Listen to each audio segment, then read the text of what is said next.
done. How's it going? That's done.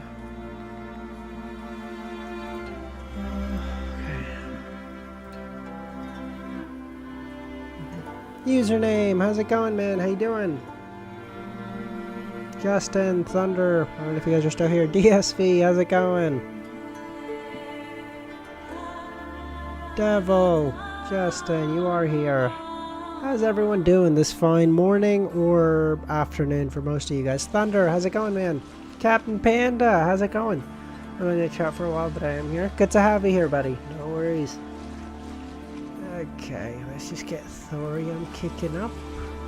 703, perfect. You took the lead in the Great Lord of the Mysteries race, and we're not fucking giving it back, baby! We're not giving it back! It's over! Nagato, how's it going, man? How you doing? Penis. I'm a fucking child.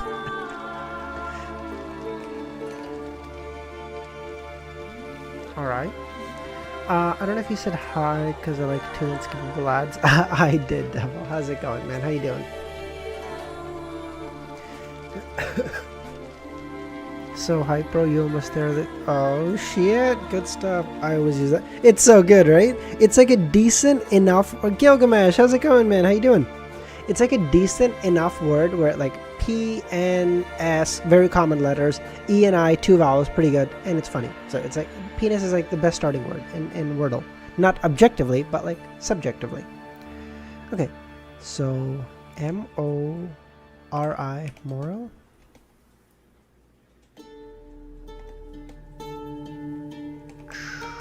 Trick. Shit, okay. I just use green. I like it. Green is not bad username, but green has double letters, right? Double letters are not usually... You only get the 1 vowel. That's not great. My grinding paid off. I maxed the character out 100 out of 600 pulls I had. Nice shit. Now I get so awesome. Manifesting the green letters. Oh, manifesting the green letters. Cute. Oh, cute. Okay. So C-I-R-N. Karen? Karen.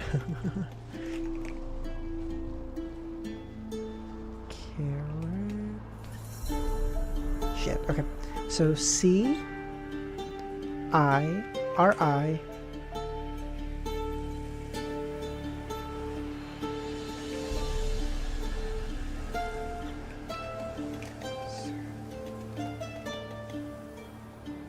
S-H-R-I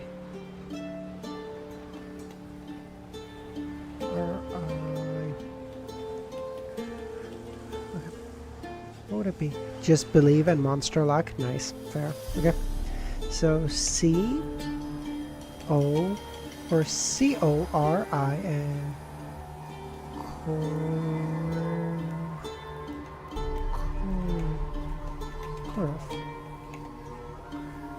What do you edit?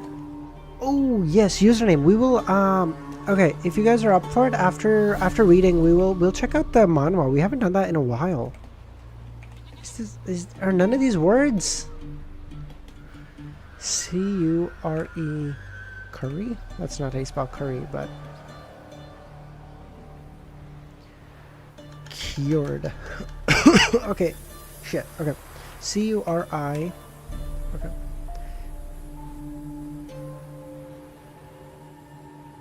Kureg.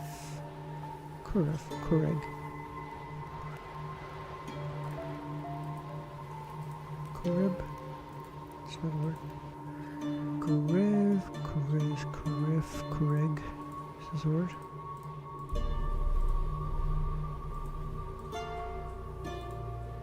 What is this word? Curig? Career? Did you do notes with Romero? No, Nagato. I will. What is this word? C-U-R-I... W? No.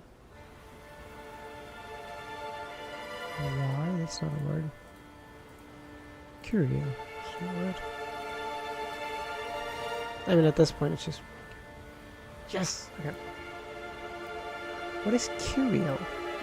Aha! I got it before you said it, Gilgamesh! Aha! I got it before you said it. A rare, unusual, or intriguing object. I did not know that. I did not know. Is this a root word for curious?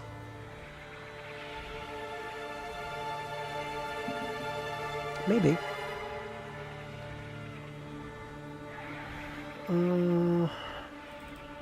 Root word curious. Kira, no. Interesting. Kira. Root word curio. Curioso. No, interesting. Okay, no worries. The bric-a-brac. I don't know what the fuck that means, username. Lower the music a bit? Oh, is it too loud? Oh, yes, it's very loud. Sorry, I think we were checking out something at the end of last stream or something. So, it must have been turned up or something. Oh, I think we were checking out different dubs? No, we were checking something out. I don't know what it was. Or maybe I was showing a meme. I can't remember. That's why it was turned up all the way. Bro doesn't know bric-a-brac. Bro, yeah, I'm sorry. I don't live in London. I don't live where it's pissing rain all the time. I'm sorry. Leo Sam, how's it going, man? I don't live across the pond. I don't have to worry about getting stabbed every time I leave the house, bitch.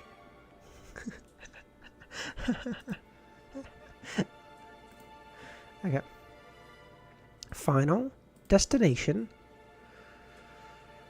No. Destination, starting point, trains, routes. Starting point, stops. Fuck. Fuck. I'm from Canada, Leo Sam. Queen, how's it going? How you doing? Destination, train, stops, route. I would have thought that was... Okay. Starting points. No, starting points can't because otherwise that'd be one off. Attendance? Get rid of the background for this emoji? Oh, just make it a... Oh, just make it a thing? Oh, yeah, I guess we can do that. We can do that. By the way, that was adorably cute username. Thank you for sending me that, dude. That was amazing. Okay. Lesnio, how's it going, man? How you doing? Give me 1 second. Okay, we'll get started reading in like 2 minutes, okay?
This.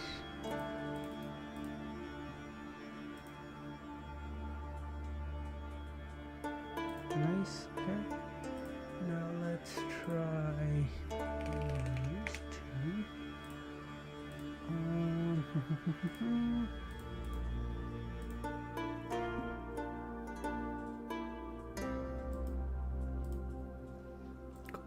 Cool. Okay. Sorry about that. Okay. Also, yeah, sorry. I was trying to do what the username said, so I was just working on that really quickly. Fuck, I have so many fucking tabs open. This is crazy. No wonder my fucking computer's dying slowly. God, I'm such a prick.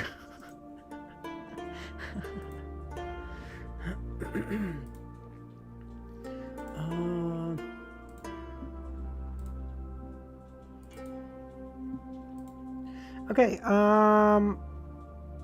members, try refreshing stream. You should have access to the new one. Same thing as the old one with the background removed, so hopefully it looks a little better. Give that a shot. Okay, ball, mask, jacks, something. My lap literally freezes with these virtual machines.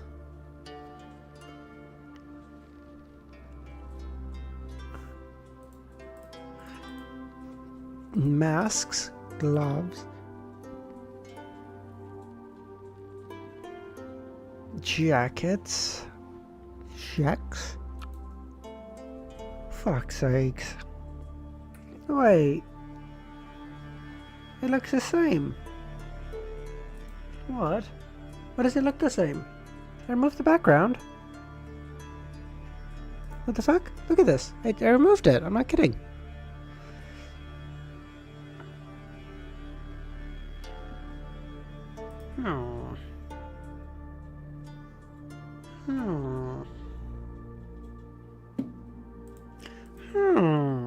Fucking.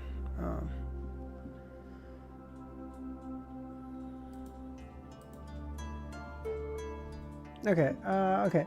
You know what? We will figure that out we'll figure that out. The Pepe's work. Yeah, the Pepe do work. This is true. Huh.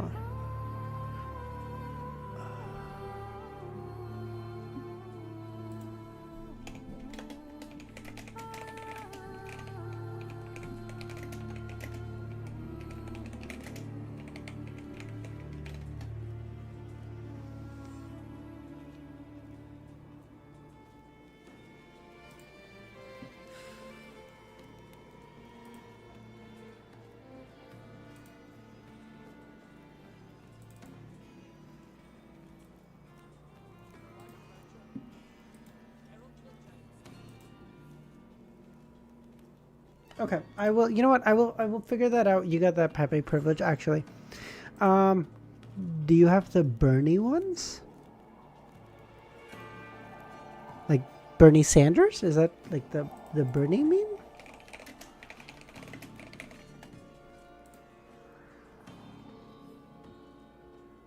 Like, you're thinking of this meme, right? Just to confirm. I don't have that. If you guys are interested, we can get that one. Oh, Bernadette.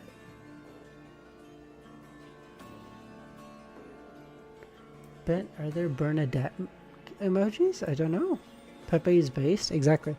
We can get some. We can get some Bernadette ones, but I mean, the problem is the amount of emojis I'm allowed to have are limited based on number of members. So currently I'm able to have as many as I have and then one more.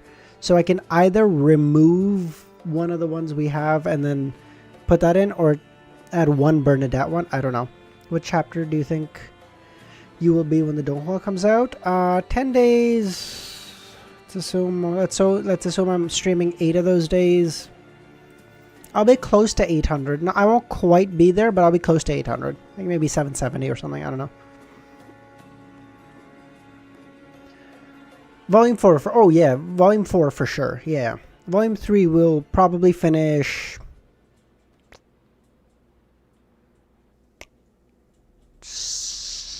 Sunday.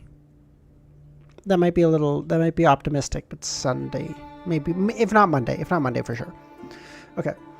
Okay, you know what, we'll figure out the emoji stuff later. We'll do a username. Consider joining the Discord just for like a little bit, because we'll do like a members only poll or something to figure out what the next emoji should be, okay? And if you guys like all the current ones or if we should replace them for some other stuff, okay? So consider joining just for a little bit if you want your input heard, okay? If not, I mean, I don't know. If not, I can send you the poll and then I guess you can add it. I know, Nagito, it's crazy, man. It's crazy. Democracy of the rich. I think that's just called democracy DSV. I always really like the Twitch blue face emoji. Which one is that? Yeah, I never really used Twitch a lot.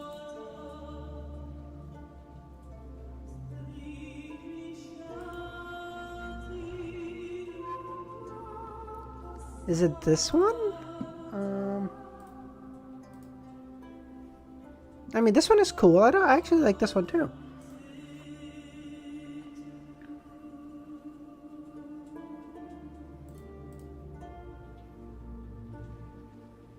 Is it this one? Because this is cute. I don't mind this. Okay, we can. I can add this one to the poll too. We'll have a couple of choices. This is cool.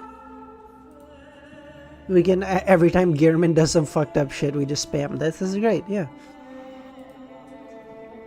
All right, let's go. Wait, Devil, are you here by chance? Just need to know. I love that one, especially when the whole chat using spamming. Okay, cool. I'm gonna play Valorant for a while, but I'm still here. All right, sounds good, Thunder. What agent do you play? Okay, 703. Thank you, present. Oh, thank God. Edwina gives him something. I thought this bitch was just gonna give him nothing.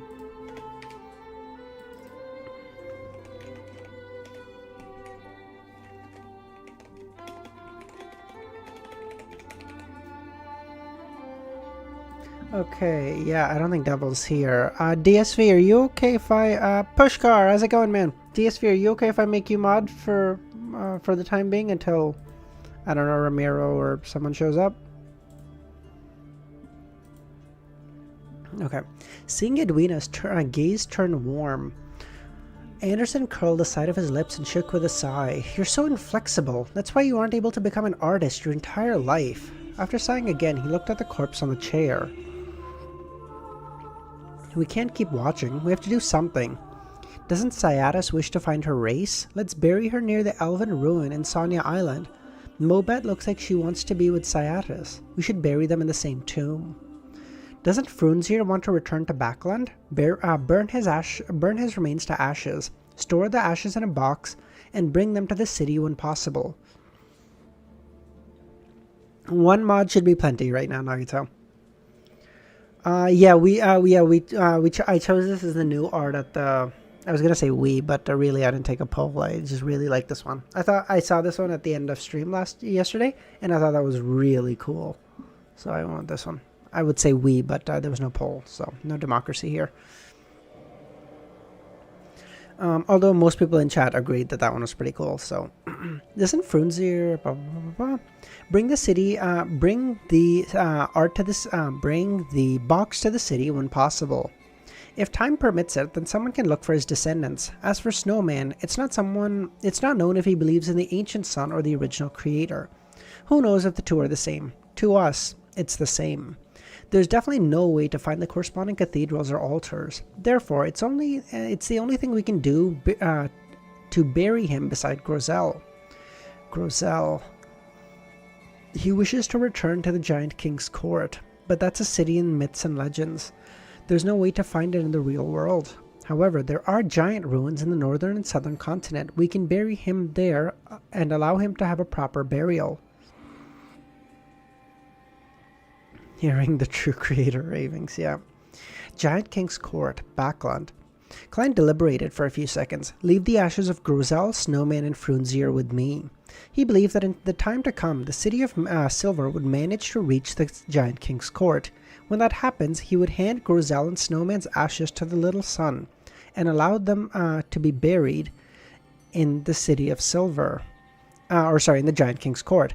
As for Backlund, Klein needed to return to it, as it was the final destination of his travels. He could then bring Frunzir, who had left his hometown for more than 165 years. Edwina added, the Golden Dream often goes to Sonya Island. I'll handle Cyatus and Mobet's remains. A proper burial. A proper sea burial. Alright, you'll be in charge of the cremation later. Anderson turned to Danitz as he chuckled and sighed. Look, everyone plays a part in this. There's no need to feel inferior. He originally imagined that Danitz wouldn't understand his consoling and would glare at him angrily. But to his surprise, this well-known pirate's expressions turned heavy as he nodded in silence. That's sweet. As companions who face the King of the North together, let's each choose one, treated as though we're inheriting their legacy. Anderson gestured at the shimmering items on the floor. These Beyonder characteristics definitely have remnants of their psyche. I wonder what kind of influence they will bring, be it concocting it into a potion or consumption or getting an artisan to craft it into an item. There should be something special about them. The former can be digested with the acting method, but nothing can be done about the latter. From the looks of it, you don't know the acting method. Treat it as though I didn't say anything. The last two lines were set to Danitz. Klein didn't have the mood to lampoon to Anderson. Dude, do you know how sad Klein has got to be to not even have the energy to lampoon? This is in his soul, in his DNA. And he's like, I'm too tired. Oh, he's really cooked. He looked at the 4 Beyonder characteristics and said, give Cyatuses to me. This was the main ingredient for the ocean songster. Edwina thought for a moment before saying, I'll take snowman's, corresponding to the priest of light, which Klein already had one of, hence he didn't choose it. Anderson glanced at the remaining 2 as his gaze paused at the strange item that resembled a baby's palm. I have to say that this guy is very interesting. Perhaps he can be made to a mystical item that can talk to me. That way, everyone wouldn't be too lonely. At that moment, the giant's heart didn't have an owner. Klein glanced at Danitz and said indifferently, it's yours. Mine? I didn't do anything. I didn't even participate in the battle. Danitz was surprised. Klein simply said, you scouted and took on a risk. See? Danitz can say or think whatever he wants about Gearman, but the guy, he's a fair fellow, okay? He's fair. Lyola, how's it going? How you doing? To Klein, this was a form of compensation. This was because Danitz had chanted the fool's honorific name and knew Gearman Sparrow's secret. Therefore, he had to force the faith of the fool on him, otherwise it would only leave latent risks. Although this was a risk which Danitz was willing to take, Klein still wanted to compensate him. Of course, he had hoped that Danitz would view it as a bestowment from the fool. And regardless of exchanging Groselle's Beyonder characteristic for money, using it to purchase the corresponding formula and ingredients, or making it into a mystical item, all of them would be useful for Danitz. Take it, Edwina said, looking at Danitz. Alright, Danitz nodded after a few moments of silence. After distributing them, Klein took a few steps forward and bent his back to pick up Cyatus's Beyonder characteristic. Looking at the azure blue seawater sloshing inside the translucent membrane, he could vaguely hear the elf's beautiful singing.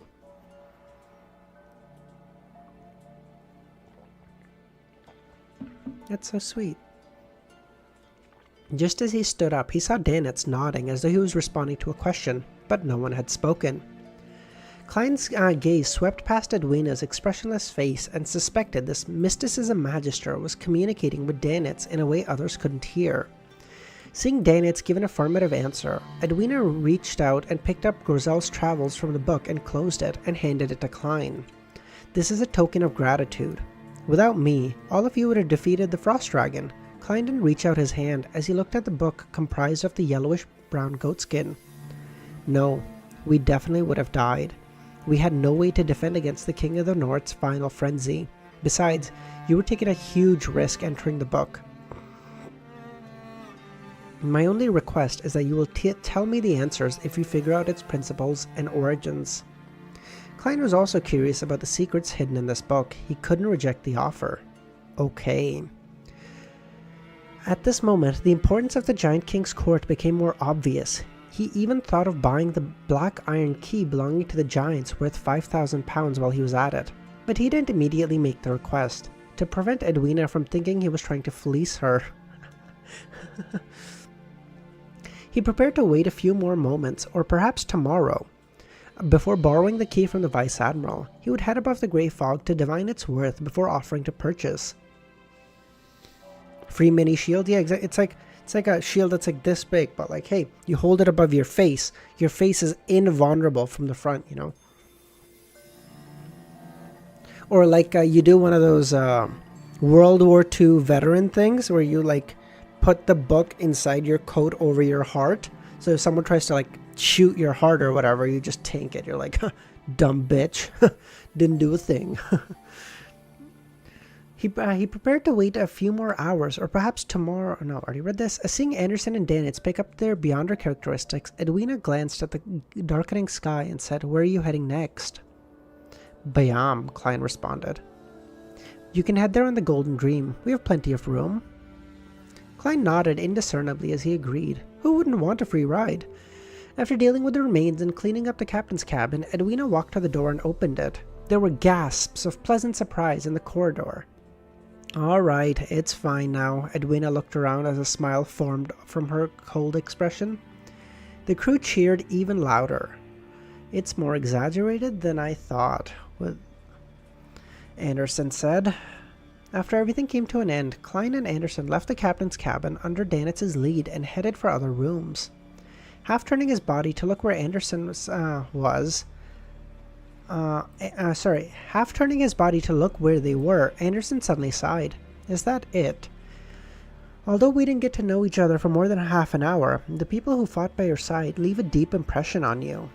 But to think they suddenly died in a baffling manner." Edwina is a reverse harem protagonist. Actually, dude, it's crazy.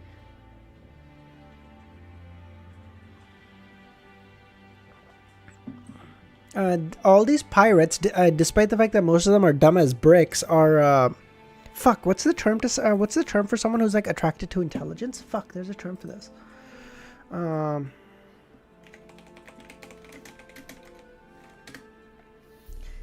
Sapiosexual. Good lord. Yeah. Despite the fact that almost all of them are dumb as bricks, they're like, "Oh my god, she's so smart." Klein was silent for 2 seconds before saying, "This world is filled with baffling deaths to begin with." "That's right," Anderson smiled. "That's why optimism is needed to enjoy life. If I were to face death one day, I'll definitely be composed and cool, not losing my elegance at all. I would face it in the most handsome manner possible." This bitch? Nah, he'd be on the ground crying, "No, God, no." Like, I have a reputation to maintain. Get the fuck out of here. Don't raise flags for yourself. Klein didn't say a word as he entered the room Danitz opened for him. Danitz took the room beside him. In the room, Klein stood at the window as he silently watched the darkening sea for nearly 10 minutes. Then he entered the bathroom, took 4 steps counterclockwise, recited the incantation, and went above the grey fog. Sitting at the high-back chair of the fool, he conjured the world's figure and made him make a praying pose. "Honorable Mr. Fool, please inform the sun that I've obtained the Sequence 6 notary potion formula he wants. I also have the clues to the Priest of Light formula and main ingredients. He can delay payment by putting it on credit and pay for it in the future." What's up? Love Lost History art. Thank you.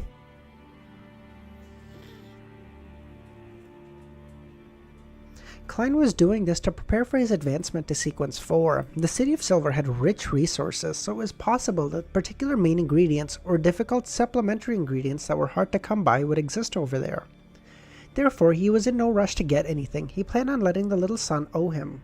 Yeah, plus that makes sense, because Klein's probably going to be stuck at 5 for a while. So it makes sense. The reason why he didn't say that he had obtained the main ingredient and potion formula for Priest of Light was because he felt it was too exaggerated. He planned on telling him once a little son was more or less digesting the potion. Bro, what did you... Nagato, your message got deleted. Bro, I don't know what you said.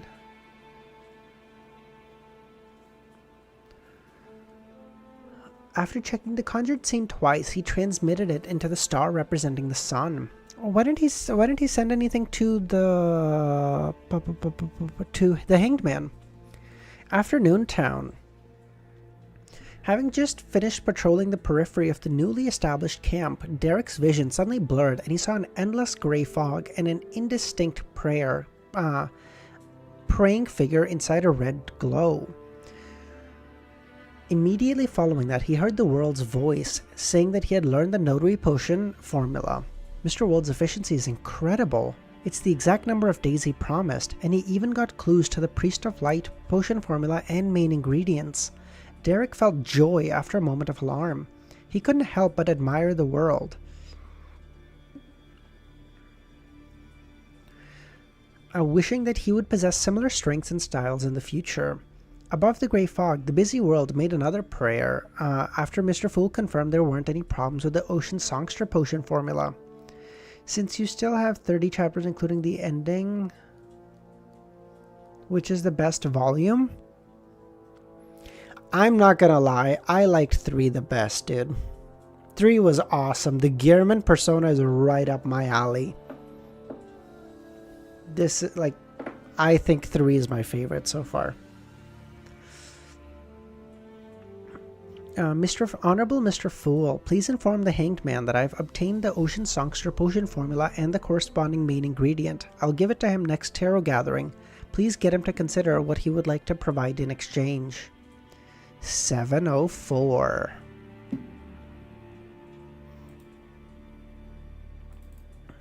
Wait till you hit 4. Nice. Oh, Thunder, I love you for saying that, dude. It literally just keeps getting better and better. It's not even that's not how you spell that. It literally just keeps getting better and better. What the fuck? This is so awesome. And by the time we get to 4, we're not quite, but like soon we're gonna be watching the Donghua 2. Fuck yeah, baby. We're winning. Stay mad, losers. Get fucked. We stay winning. Lord of the Mysteries, supremacy. What the fuck?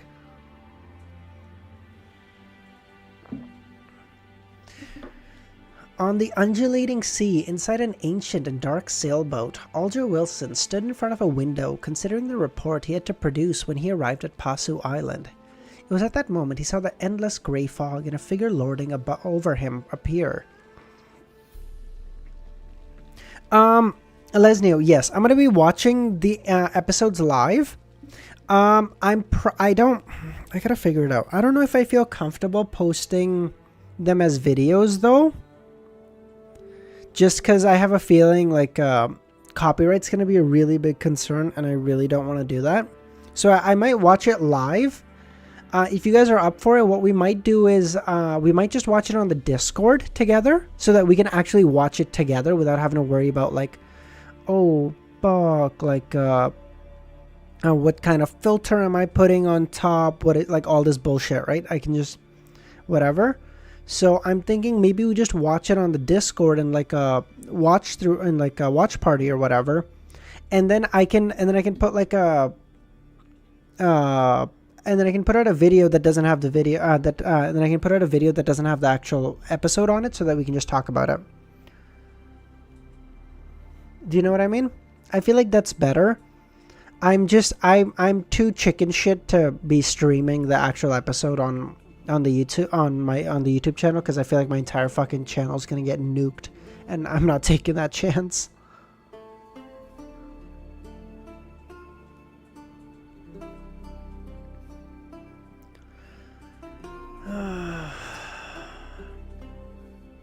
I don't know if I want to even put that up for a poll, Nuggetso, because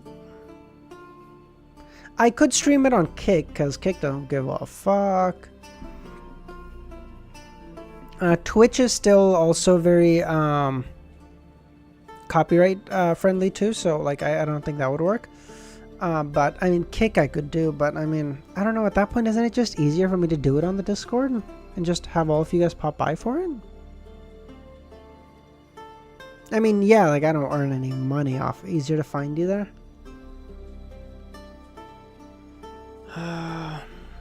That's why I plan on posting videos for the episodes, DSV. I don't know. Like what I plan on making, I plan on basing the videos on is, hold on.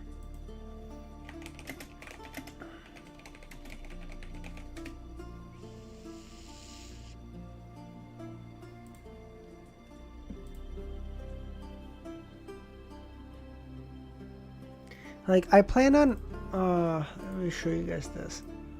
I plan on making the videos, like, sort of basing them off of any news is like soul leveling, episode, cut content. So, like, what happened in the anime versus how it happened in the live, versus how it happened in the web novel, rather. So, like, videos like this, that doesn't include any of the actual anime itself.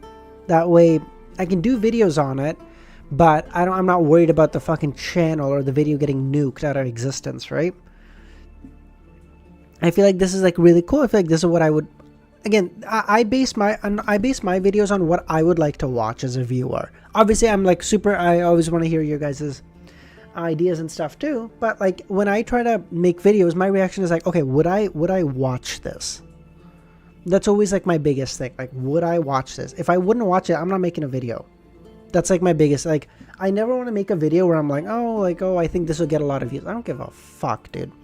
I think if you go about life like that, like looking at it from a numbers point of view, it just doesn't end well. I feel like I want to make videos that like I would be happy to watch. If someone else was making them, I'd be like, fuck yeah, this video came out, let's watch it. Like, I still remember I used to love, sorry, one last quick rant and then we'll get back to reading, okay? I used to love,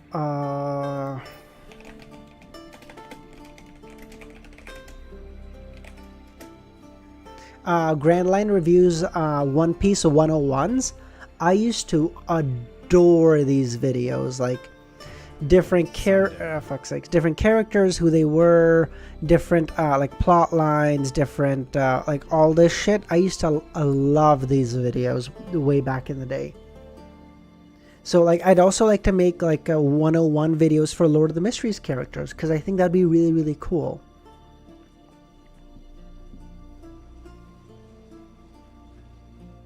Okay, that's it. Okay, enough blabbering. Let's get back to it.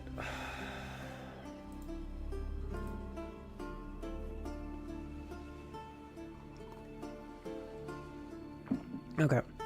On the undulating sea. Hopefully you'll be able to do it one day. That's the dream, Plague. That's the dream. On the undulating sea inside the ancient and dark sailboat, Alger Wilson stood in front of a window considering the report he had to produce when he arrived at Pasu Island. It was at that moment he saw the endless grey fog. He saw a dark red glow and a blurry figure resembling the world. He then heard the figure's calm words. After hearing it, Alger's eyes widened. He found it difficult to suppress his joy as a strong sense of bewilderment and shock emerged within his heart. He remembered very clearly that the world had only promised the son to obtain the notary potion formula within 3 days at the last tarot gathering. He hadn't mentioned anything related to the Ocean Songster potion formula. But in just days, this gentleman obtained a rare Sequence 5 formula and even its main ingredient.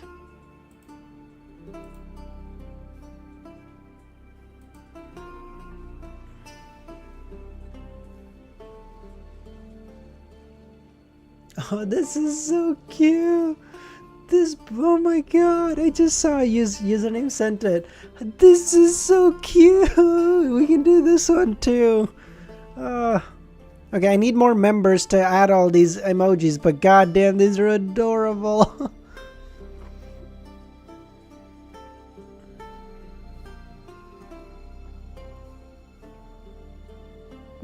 This is awesome.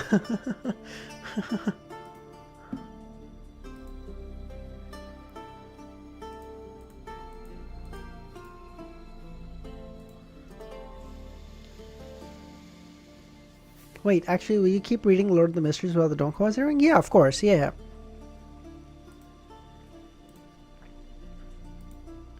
It might slow down. Yeah, that's Bernadette, Leo-sam. We're gonna keep reading. The rate's gonna slow down. I'm not gonna lie to you about that, because I have seen the Audrey ones, Plague. Username did send those. Because I'm gonna be making videos on. I'm so curious if I put a black back. Wait, username, just so I know. Do you have dark mode on?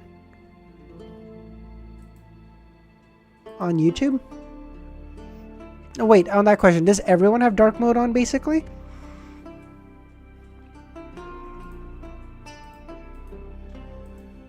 Me? Yeah. Okay.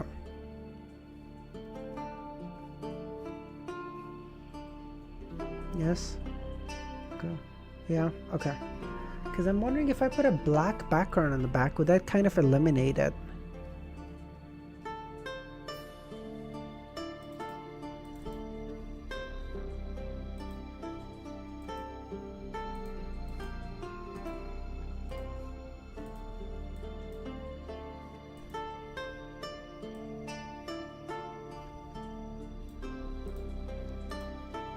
Not black, dark gray, yeah.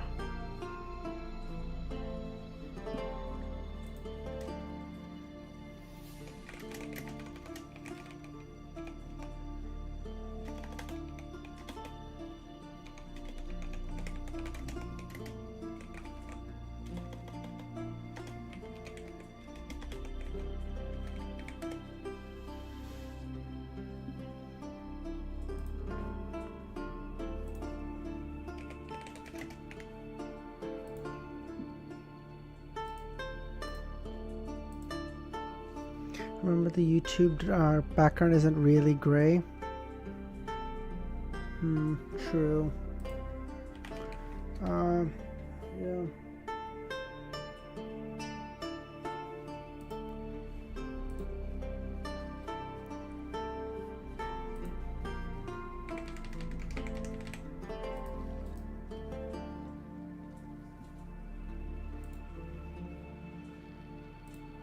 Okay, give me 1 second. Let me just try something. I'm curious if this works.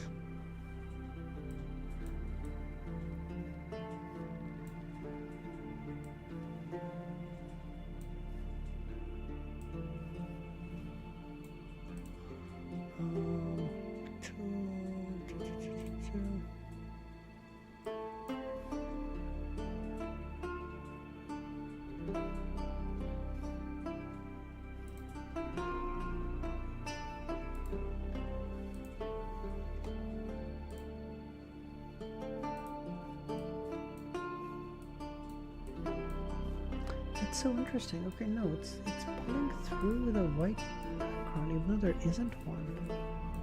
Why? Interesting.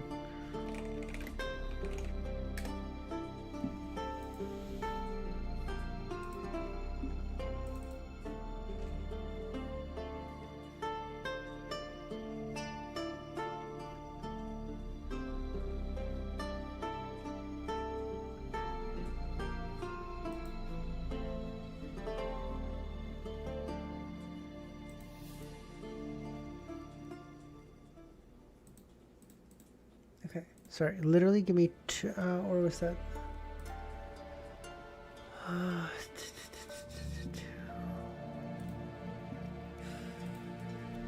Why is this one just not working?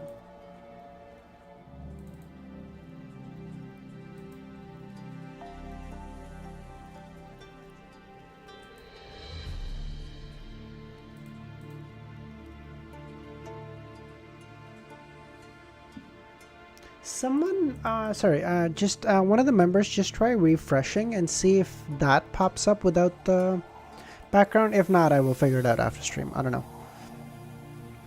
What did he do exactly? Alger muttered silently to himself as he couldn't help but recall Gehrman's cold and formidable appearance. He found the man more and more unfathomable.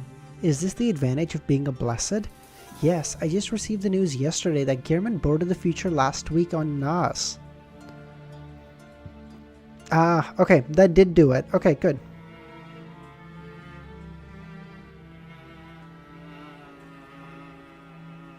Okay. On one hand, it proves that the Admiral of Stars is indeed the Hermit. On the other hand, it means that the world did last week. What the world did last week was extremely important. For example, entering those dangerous waters in the Eastern Front to obtain something. Therefore, he had no choice but to seek the Hermit's help. As such, he advanced in Behemoth Sequence 5 powerhouse. This can explain how he obtained the ocean songster formula and main ingredients so quickly. But what did he do exactly? Don't tell me he killed someone from the upper echelons of the church. Alger couldn't help but frown. He instantly calmed his heart and focused on another matter. Although instantly obtaining the potion formula and main ingredients delighted him, making him feel that becoming a Tarot Club member was a turning point in his life, he still needed to pay for it. Also looks good in light mode. Thank you, Lizneo.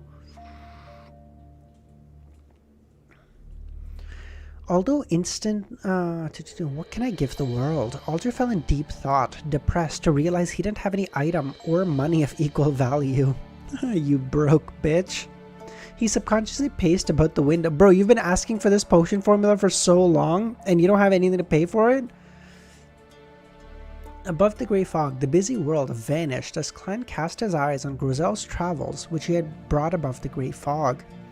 This book, comprised of goatskin, was silently placed on the long bronze table. It didn't appear special in any way, appearing so ordinary that only history fans would notice it. Klein conjured a pen and paper as he cautiously wrote the first divination statement. This is the spectator pathway's uniqueness.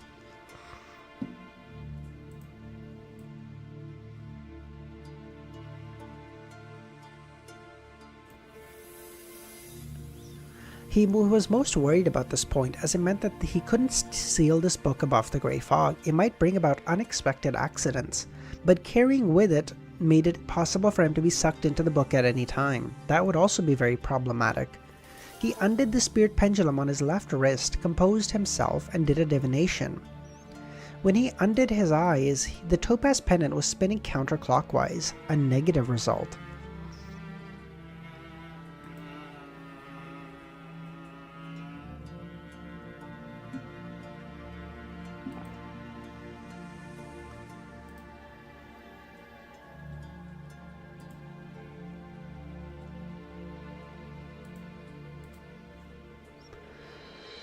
From the looks of it, this strange book isn't the spectator pathway's uniqueness. Then there's no need to be too afraid. Klein thought for a few seconds before divining if Groselle's travels was the corresponding item of the spectator's pathways 1 or 2.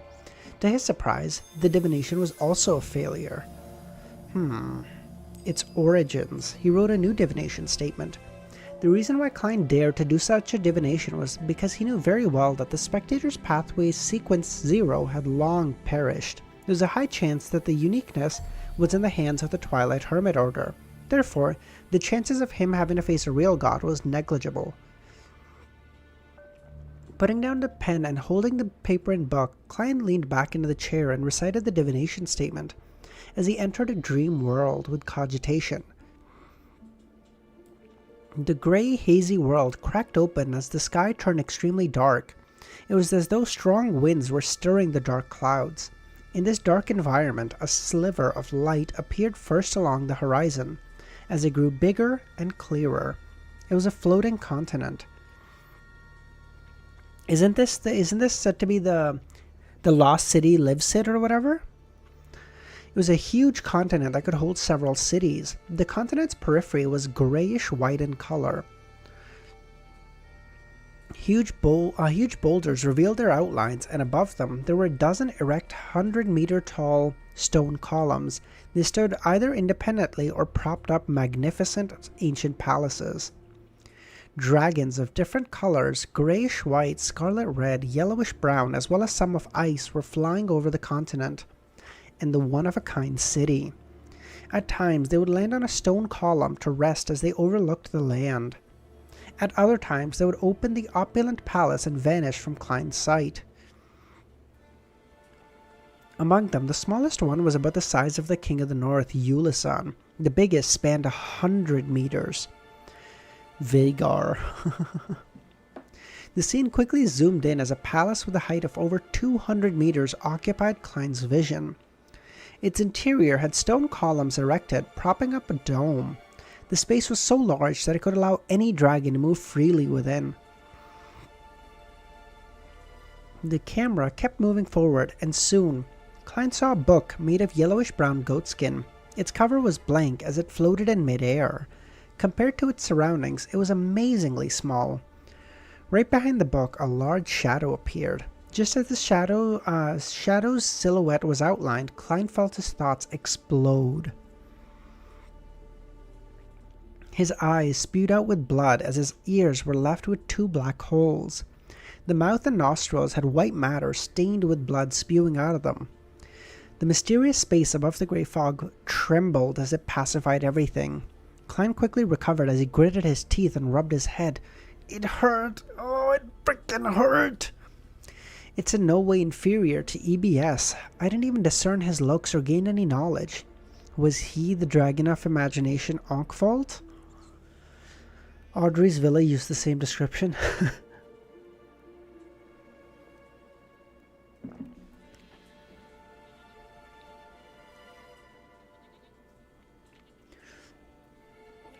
According to the little son's information, he had perished at the end of the second epoch. After so many epochs, spanning 2 to 3 millennia, just prying into the mystery was enough to put me in such a starry state. If not for the grey fog, I would have died immediately. This mark is way too powerful. There's no way of comparing them. Its damage is inferior to the previous encounter with EBS, but one had long died ago, while the other is still alive. It still begs the question if the ancient gods are stronger than the real gods of today. Courting death once again, yes, Chris. After nearly a minute to recover from the pain, Klein recast his gaze on Groselle's travel. Oh, Romero, how's it going?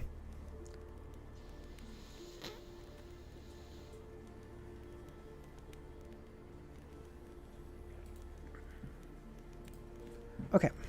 So sorry, I was thinking about this a little bit, okay? So I'm gonna just continue on this train of thought from yesterday, okay?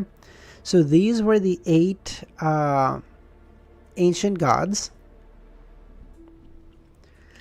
So Onkvold died, and they all somehow died. It said that ASG came back to take back his authorities from them. I don't know what the fuck any of that means. I'm not even gonna get into it, okay?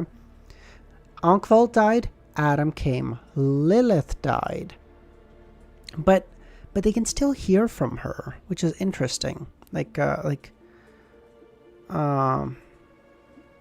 I don't know about this one, you know? We don't know if all of them died, granted. Sasrier. I think I'm wrong. I don't think Sasrier is the death angel. I was wrong. I think Sasrier is from Flagrea. Okay? Because Flagrea was said to be the... Flagrea was said to be like a older version or like an ancient ancestor of the Evernight goddess, basically. Or like a earlier... Or like a predecessor, rather, is a better word. Okay? And Sasrier is the dark angel. Dark, ever night, the moon goddess. It feels like it fits. So we're gonna go with Sasrier is the new version of Flagrea. Amon's a fucking criminal, okay? This motherfucker, he's stealing people's shit, okay? He's stealing people's shit. He's a criminal. Makes sense. Whose death couldn't fucking tell you. Sailor. Sailor Pathway eventually became the Lord of Storm.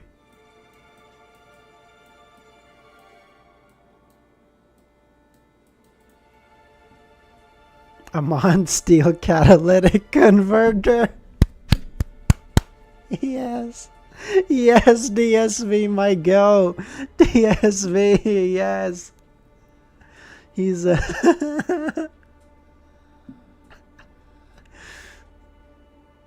Ormir, now the god of combat. God of combat. Ramiro, take back authorities is just taking characteristics. Yeah, exactly. You take the characteristics, you can give them to someone else, right? Or you take the characteristics, then there can be sequence ones and new gods, so it makes sense. Or I guess Amon could also be fucking prisoner, this bitch. Because, you know, he's a criminal. He fucked up. He went to jail. Checkmate. Nah, I'm just kidding. It's probably the criminal pathway. So, okay, we have some of them. Okay, we have some knowledge. Where does Ouroboros fit in? Couldn't fucking tell you. Lilith? Ouroboros? Maybe, you know. Lilith, vampires. Vampires don't age. Ouroboros, Angel of Time, doesn't age. Or Angel of Fate. We know Amon's pathway, yeah. He's the Marauder pathway, yeah. Okay. That's why I'm saying Marauder, thief, criminal. Makes sense. Okay. He stole too many catalytic converters. The double, you know, the cops found him. You know. Using nearly a minute to recover from the pain, Klein recast his gaze on Groselle's travel.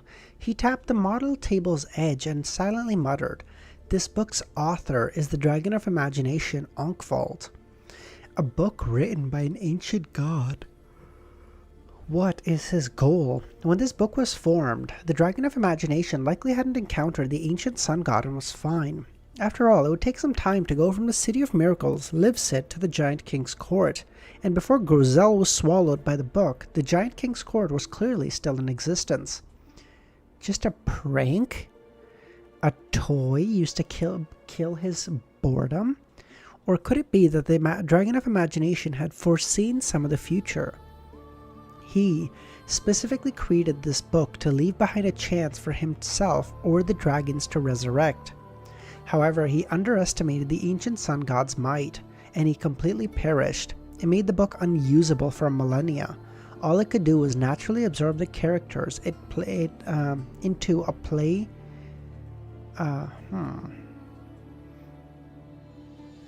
Klein made some clues, so he wasn't able to verify them.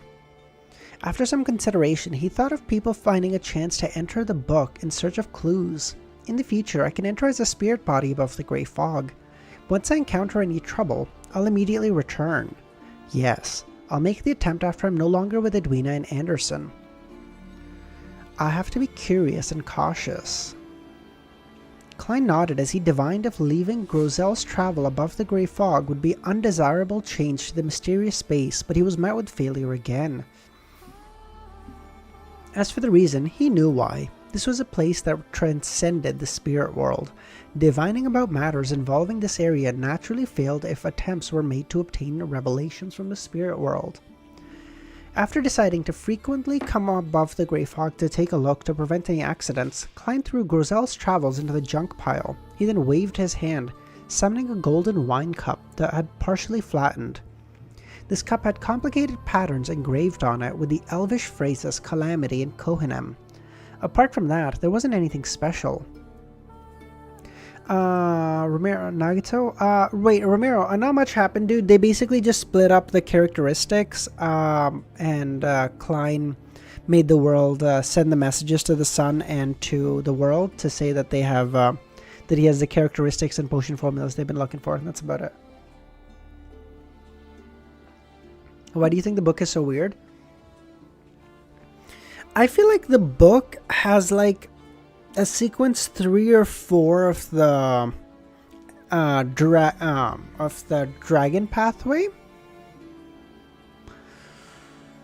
And then that's what, but then I don't know what makes it invulnerable though. That's the question. What would make it invulnerable?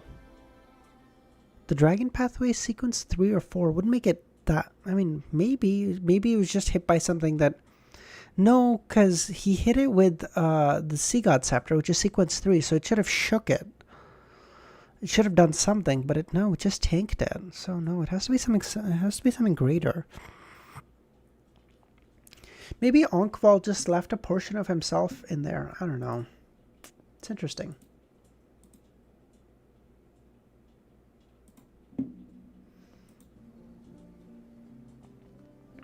I swear the hardest thing when watching stream is not to spoil you. I believe that, Thunder. I believe that, man. Although, please don't spoil me. I have so many I have so many theories, and all of it, most of them are probably garbage. I'm not going to lie to you, okay? I'm not going to pretend otherwise. But I have a lot of theories, so please don't spoil them. With it in hand, Klein rubbed it for a few seconds. Knock, knock. Someone politely knocked on the door to the captain's cabin. Is there someone? Edwina, who had let down her hair, looked at Gehrman and asked. Klein handed over the Elf Queen's golden wine cup. Put this in Cyatus's tomb. All right. Edwina fell silent before nodding and receiving it. She habitually studied the engravings and symbols on the cup before withdrawing her gaze in embarrassment. She then looked out the window and said, they'll be organizing a bonfire party. Will you be participating? No. Klein shook his head. I understand. I don't plan on participating either. Not everyone is like Anderson, who can quickly raise his spirits. Edwina said with pursed lips. Actually, it's not necessarily a bad thing. Klein was momentarily at a loss for a response, and apart from giving lessons, Edwina wasn't good at socializing. Immediately, the two of them fell silent. Oh, by the way, for tomorrow's morning stream, so the one this time, whatever time this is for you, it might be a little bit earlier than normal, because I have a job interview at 2. And normally I finish stream at like 3-ish my time, so it might be sooner or it might just be shorter. I don't know. I might just do it the same time and then just do 2 hours and just do a shorter one. I don't know. We'll see. About 10 seconds later, Klein inhaled and broke the silence. Well, you can give me congrats if I get the job, Lesnio, but thank you. But I do appreciate the sentiment. Thank you, DSV. Are you selling that key that originates from the Giants? Klein asked. Yes. I can lend it to you for studying. You can decide whether to buy it before leaving the ship. 7:05. Mystical creature. Ramiro. Okay, bro, I took a sabbatical. I stopped working in January. I have not had to work for 5 months. I have not worked for 5 months. I've been working for the past 3 years straight. I'm not more than 3 years here. I've been working like 3.5 years. I'm not a jobless bum. Come on. Your message was deleted, Nugget, so all I see is the scepter. That's all I see of your message, right?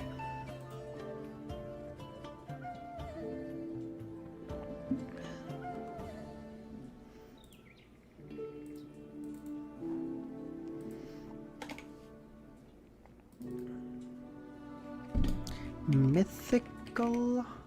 That is not how you spell that.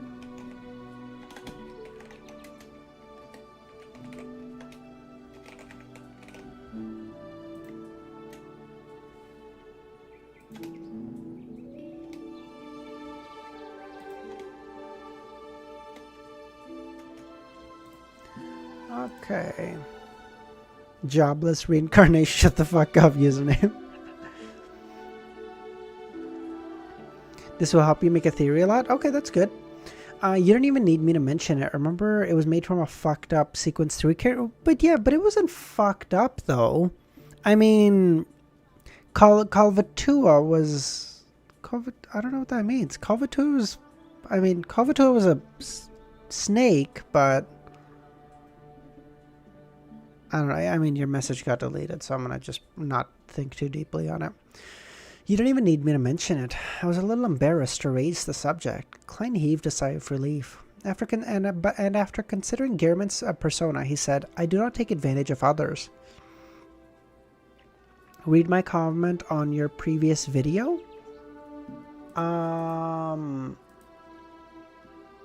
Is that the release date video, Calvin?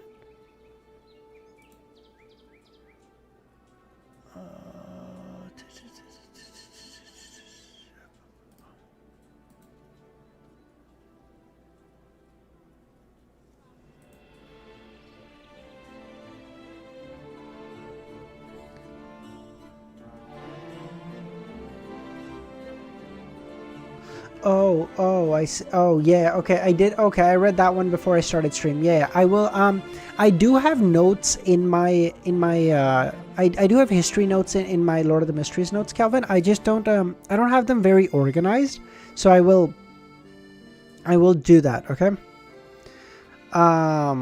So I will reorganize them I think I'm gonna go into voice chat today, and then I will start like reorganizing my notes, and then I'll sort of, just rework my thought process and stuff. But yeah, I do have like a ton of notes on the history.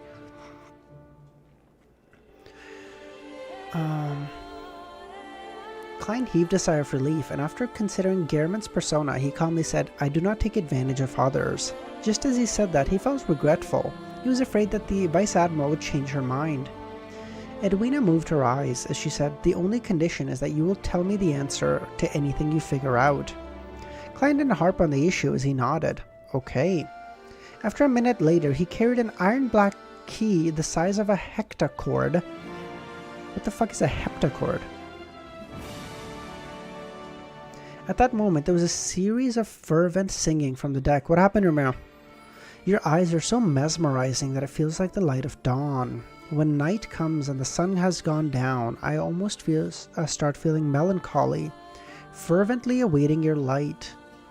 Your eyes are so mesmerizing that it feels like the light of dawn. Klein subconsciously went to the window and looked out. He saw that the bonfire had already been lit, and that the Golden Dream's crew had nothing to do with it on their hands. Were gathered around it.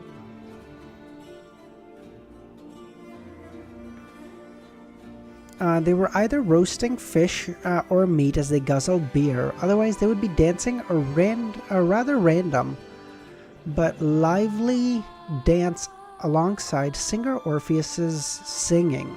It was a rather merry atmosphere. The oily roasting exuded a tantalizing aroma that wafted upwards. Now I can tell, I read, okay, the cool thing is, I didn't read, all I remember the comment was Calvin telling me, "Hey, do you have notes on history?" That's literally all I remember of it. So I don't even know what else was in there. So whatever was in there that was spoilers, couldn't even fucking tell you. So it's fine. Klein saw that Anderson was also among the pirates, drinking in high spirits and eating happily. From time to time, he would shout a few words and say a joke, as though he was already a member of the Golden Dream. He was no longer ostracized like before. Instead, Danitz didn't appear among them. At the very least, Klein didn't see him near Ironskin or Beryl. As long as he doesn't provoke others, Anderson is actually good at socializing. This might be the intelligence gathering powers of a conspirer. Yes, he might have transferred the hatred onto me. I wonder if Danitz will work hard after what happened. He can always improve himself and acquire greater strength. Then as the fool, I wouldn't only have myself as a subordinate. I wouldn't always have to appear as a trinity. This secret existence of mine finally has a real believer, someone I can directly order to do things, even though it's only limited to Danitz. I have to say, it is quite pathetic. As Klein reflected over the matter, he prepared a ritual to sacrifice the giant's key above the grey fog. At that moment, his spiritual intuition was instantly triggered as he received his spirit world and as he activated his spirit vision and looked to the side. White bones were thrown up as they materialized into a messenger with black flames in the eye sockets. Half of the messenger's body was on the lower deck, so it was nearly at eye level with Gehrman, without tearing through the ceiling. However, the palm holding the letter remained huge, as though it could easily wrap it around Klein's head. Isaac was quick to reply this time. Klein nodded, received the letter, and unfolded it. Just as he was about to read the contents, he realized the messenger remained there standing. "Is there something else?" Klein asked in surprise. Just as he said that, an idea flashed through his mind as he added, "If there's a need to reply, I will summon you again." The skeleton messenger's huge head nodded as its body collapsed like a waterfall before returning to the real world. Ma'am Raynette Tyneker previously waited for me to give a response. Same for the skeleton messenger this time. Is there some new regulation in the messenger world? There's no such thing as a messenger world. They're all individual. And most messengers just do it part-time. Yeah, the skeleton messenger gave me an aggrieved feeling. Klein shook his head without putting much thought into it and focused on Isaac's letter. I'm wondering if Klein's upgrade to sequence 5 is like starting to trigger something in the in the messengers where they're like, hey, this guy's like a pretty serious guy. Maybe we should just wait for him and you know, like be nicer to him. Maybe? To put it simply, attaining godhood begins from the moment one advances to sequence 4. It's a slow process of evolution towards a mythical creature. This process comes to an end at sequence 2. Therefore, there's a qualitative difference between an angel and a saint. In ancient times, the former are even called subsidiary gods. Interesting. Every demigod, including saints and angels, have their own mythical state. This is a non-human form, which is a potpourri of complex knowledge, godhood characteristics, and secret symbols. Ordinary people will suffer tremendous damage from a simple glance, to the point of losing their minds. As the demigod grows in strength, the damage will only grow more and more potent. Therefore, creatures at this level have to constantly control themselves and not expose this form, or just from their existence alone, it can bring about a catastrophe to their surroundings.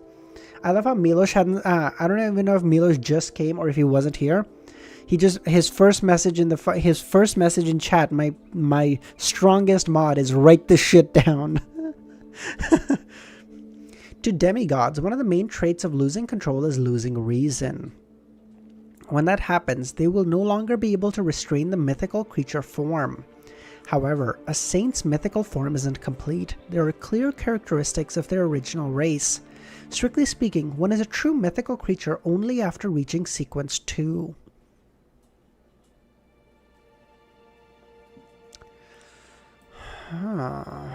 Okay. So once you reach angel, you become a mystical creature, but a saint is like kind of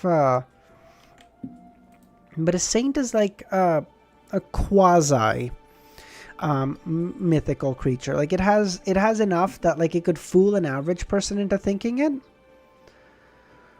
but like it's not a real mythical creature. Yeah, no longer human, but not quite another species, if that makes sense.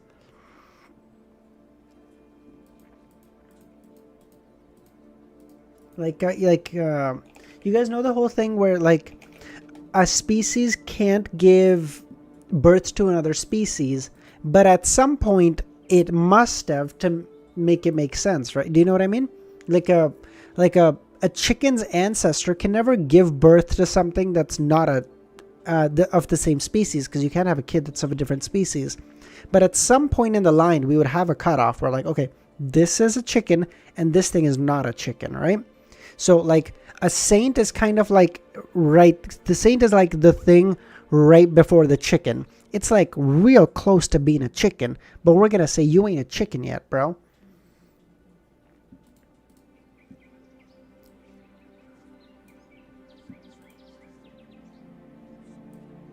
Sorry, I'm just adding that to my notes. Give me a quick second. Someone's gonna join the stream and go, is this motherfucker reading Lord of the Mysteries and talking about chickens?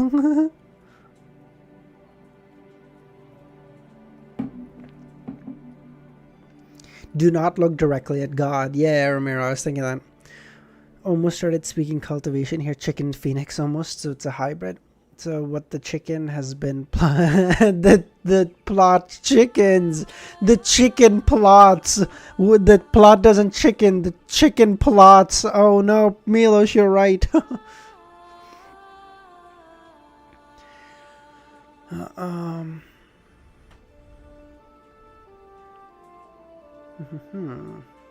I wonder if the blood that Ma'am Hermit is looking for is the blood of a mythical creature in the true sense, or if the criteria can be relaxed. I wonder if the placenta blood from Will Ossepton's birth counts. He is a sequence 1, an absolute mythical creature, just not in the right form. I'll accumulate more matters before writing on the paper crane to him. Yes, there are only 2 more times, so I need to be really careful. But I'll be returning to Backlund soon. With this in mind, Klein calculated when Will Ossepton will be born. That's interesting.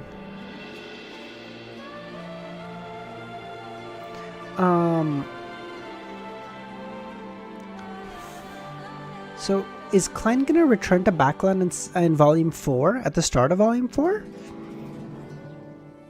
Are we gonna spend Volume 4 in Backlund again? Pushkar, not really though. Wouldn't small subtle changes occur every generation? That's true, Pushkar, but what I'm saying is, okay, fuck. This is something like almost no one in chat cares about, but I can't not talk about it because I like this stuff. Okay, so let's say there's 1,000 species, okay? Okay, whatever. Eventually, at the end of this line, we're going to say this is a new creature here. But this creature right here is the same species as this creature. But we have gone through millennia, centuries of changes. But species categorization-wise, they're the same species until this thing has a baby, and this baby is now a whole nother thing. This thing is its own fucking thing. That doesn't count as at all like this. It's like, no. Right? But this thing, its parent would be the same species as the previous one. So you're right, it's the cultivation of a lot of different changes in the genetics. But I'm saying right at the end of that line of that same species, it would be considered the same species as the start, but not the same as its child, even though it's so much more genetically closer to its child than it is to its ancestor, if that makes sense. Okay. You guys come here for Lord of the Mysteries. We also talk about chickens.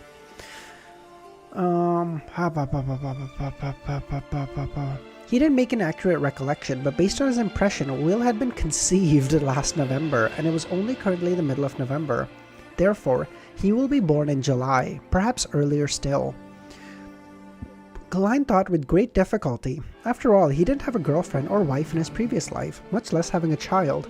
He quickly threw those thoughts away. I love how mystical auras are so full. Mystical creatures are so full of aura you can't even look at them. It's like the Greek gods, right? Like the Greek gods had like a version that a human could look at, but then they also had their true form, which a human was not allowed to look at. Which is why I can't remember who Zeus's wife was. Fuck, I can't remember her name. Hera? Hera, I think. I think Hera might. So like Zeus was a cheating bastard in Greek mythology, right? Like Zeus would fuck everything that moved, basically. So he would. So Zeus had this. Zeus cheated on Hera with a Earth woman, and Hera found out. And so Hera went to the woman as like a sparrow or as a bird or some shit. And she was like, oh, you know, he's lying to you. He's not Zeus. If he was Zeus, he would show you his true god form. And if he's not doing that, then he's not Zeus. He's just lying to you. And the woman was like, oh my god, really?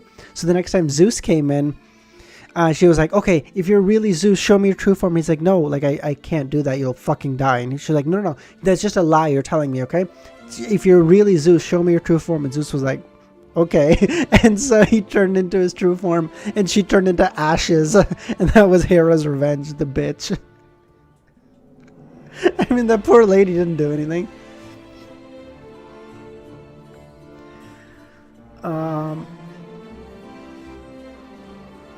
He quickly threw those thoughts back to the back of his mind and began setting up the ritual. He sacrificed the giant's key to himself. The reason why he didn't use a spirit body to carry it was simply because it was too heavy. Soon he arrived above the grey fog. Zeus and Hera, the original... Yeah, exactly. The original Red Devil was Zeus. No, Zeus wasn't into ladyboys. He was into every form of animal, though. So, I don't know. I mean, maybe. Are those equivalent? I don't know. Soon he arrived above the grey fog. He made the iron-black key fly onto the surface of the long bronze table as he inspected it. After confirming there wasn't anything abnormal about it, he conjured a pen and paper and wrote the place this key corresponds to. With the paper in hand, and Klein leaned back into his chair and fell asleep while chanting. This time, the grey hazy world first presented a distorted, translucent scene. As the scene zoomed in, he immediately appeared before a 10-meter tall door. The original Groselle. True. The door was mainly grey and blue in color, and on its side was engraved symbols, labels, and patterns. They were stately and mysterious. The light of dusk shone over faintly, dyeing the door with a clear sense of decline. It was like this daylight was gone for the world, with only eternal eventide explaining it. What is eventide? Eventide? Eventide? Nope, not that. The final part of a period, especially someone's life. Interesting. Okay, cool. Right on the heels of that, Klein noticed that the opening in the door's left side, at the height of 3 or 4 meters, it was a pitch black socket which was equivalent to an adult's fist. The scene quickly shattered as Klein opened his eyes. A door similar to the black cloister, but of a different color. The light of dusk. My interpretation is that it represents a particular door of the Giant King's court. Yes. The first distorted translucent screen should be the barrier between the forsaken land of the gods and the outside world. Therefore, without the grey mist eliminating interference, there's no way to see it via divination. Klein made the judgment to purchase the giant's key. After going through the hassle of bringing £5,000 in cash back to the real world, Klein tidied the items on the table and held a thick stack of cash. He left the room again and walked to the captain's cabin. As a desire apostle, purchased his bounties equivalent to a key and £1,000. Klein glanced at the cash in his hand as he knocked on the Vice Admiral's door. I love how Kirchis is worth 1 key and £1,000. Kirchis, the fucking third mate of the King of Immortality, Agalito. You're worth a key. Chill. With a creak, Edwina appeared at the door and saw him holding cash. Her brows twitched. You have results? Klein tersely acknowledged. I obtained results that it is likely related to the Giant King's court. The Giant King's court has spoken in myths? Edwina's eyes lit up. Yes. Klein gently nodded. Edwina's lips quivered as though she wished to inquire further, but ultimately she didn't say a word. Not Aniki, a big ass one. Oh yes, my bad, sorry. The third mate of the King of Immortality, Agalito, is worth 1 big ass key. My bad. My only request is, Klein secretly predicted what the Vice Admiral was about to say. He's pulling the JoJos. He's like, next you're gonna say, he's pulling the JoJo. He's pulling the Jonathan Joestar. My only request is that you talk to me about history whenever you're free. Edwina paused. Alright, but I will not answer every question, Klein chuckled inwardly. Meanwhile, he silently prayed inwardly. Let's hope the Admiral's collection has methods to create high-level charms. No problem. The corner of Edwina's mouth twitched as her expression became livelier. See you tomorrow. Klein took off his hat and pressed it to his chest as he bowed to bid farewell. Edwina also seriously returned the pleasantries. See you tomorrow. Oh, I think she's starting to fancy him. I don't think she's ever been this kind to anyone. Backlund, Iron Gate Street. Oh, it is so good to be back in Backlund. Holy shit. Outside Braveheart Bar. I'm hyped for Steel Ball Run. I know, me too, Pushkar. I'm so excited. Emlyn White got off a carriage, pushed open a small door, and walked in. He was then triggered by a mixture of smells inside as he pinched his nose in contempt. He hadn't had much progress in the competition to hunt for the primordial moon's believers. Therefore, good lord. Therefore, he planned on heading to the Braveheart Bar, which Sherlock often mentioned. He was there to find the rather informed black market dealer, Ian. The latter's name was inquired by Emlyn through other means. Sphere chase. 706. That man.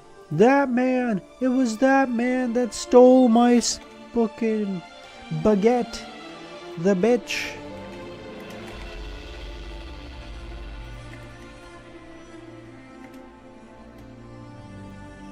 Okay, give me 2 seconds. I'll just be right back, okay? I just need to take a piss.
Alright, let's go.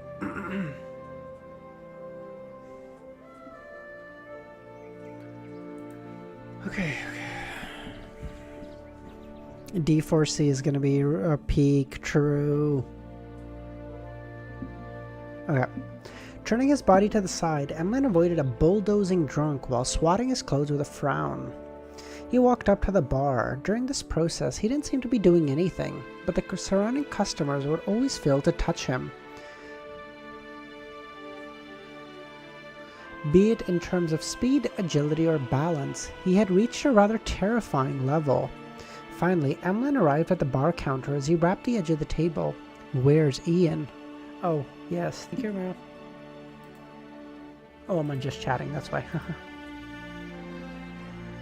Finally, Emlyn arrived at the bar counter. Where's Ian? The bartender glanced at him without speaking a word. Emlyn stood there in surprise, wondering if he had done something wrong that earned him nothing. This angered him a little, as he wished to reach out and yank the bartender. However, he believed that such an act was lacking as a gentleman. He forcefully held down his emotions, looked around, and said, "A cup of Ormir red wine." "We don't have that," the bartender said. This was the finest red wine in the world. The price was staggering. On careful thought, Emlyn said, "A glass of Southville beer, 5 pence." Emlyn took out a 1 solai note and said, "Keep the change." "Thank you," the bartender said. "Ian is in room 1. Emlyn immediately smiled, feeling happy and proud that he had resolved an actual problem. He didn't take the beer, and instead turned around and walked straight to room 1. Knock, knock, knock. He politely knocked on the door. "Please, come in," a rather adolescent voice sounded. Emlyn adjusted his collar and pushed open the door to realize that the scene was unlike what he imagined.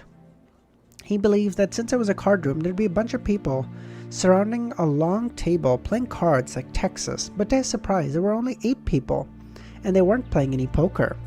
A piece of paper was folded in front of each participant as they seemed to be recording something. Apart from that, there were only fountain pens and multi-faced die on the table. Emlyn instinctively cast his gaze on the youngest person there. "Ian?" Emlyn asked with a smile. "That's me, sir. Is there anything I can help you with, or do you wish to join our game?" "Game?" Emlyn returned with the question. "Yes, game. I don't actually play cards or billiards, but something needs to be done about when spending the whole day here. I gained some inspiration from Emperor Groselle's biography. It's to organize a few people to sit down and attempt a tabletop adventure. In this game, as long as you abide by the rules, you can be anyone: a doctor, an adventurer who loves eating vegetables, a private detective who always carries a wrench and a pipe, or an adventurer who enjoys radical ideas. Together, they can head to some ancient castle and seek out hidden history, battling all kinds of monsters along the way." Sounds a little interesting. Emlyn had a feeling that this game suited him well. "So, do you wish to join? We're currently embroiled in a play and are facing a powerful ancient vampire. He appears to have a handsome face, but beneath his skin are boils formed from his boiling blood," Ian warmly invited. This is D&D for sure, yeah. "Sanguine, thank you very much." Emlyn's expression twitched as he directly said, "I have a mission for you." "All right, let's go to the other room." Ian took out his round hat and old satchel and stood up. The billiard room next door had no one in it. The boy closed the door with great familiarity and said, "Sir, I do not know you. Might I know who introduced you?" "Sherlock Moriarty." "So, it's Detective Moriarty." Ian heaved a sigh of relief. "I'm assured then. By the way, didn't he go on vacation to Desi Bay? When will he be back?" "He isn't back yet. I've been to his rented apartment." "To be frank, a normal vacation should have ended by the end of January. It's already April." "Could it be that something happened to him?" Ian asked worriedly. "Perhaps he's just caught up in a complicated case," Emlyn replied. "How may I address you? What mission do you have?" I don't know if speaking this fast and in a high-pitched voice fits Ian, but I feel like a kid his age would kind of have this energy, so I'm going on that, you know? Like the high voice is because he's an adolescent. The fast energy is because like a kid in this environment would probably be nervous. When you're nervous, you're talking faster. So I feel like that would suit Ian's character well. But God, that is tiring to the throat. Oh God, I don't like doing that.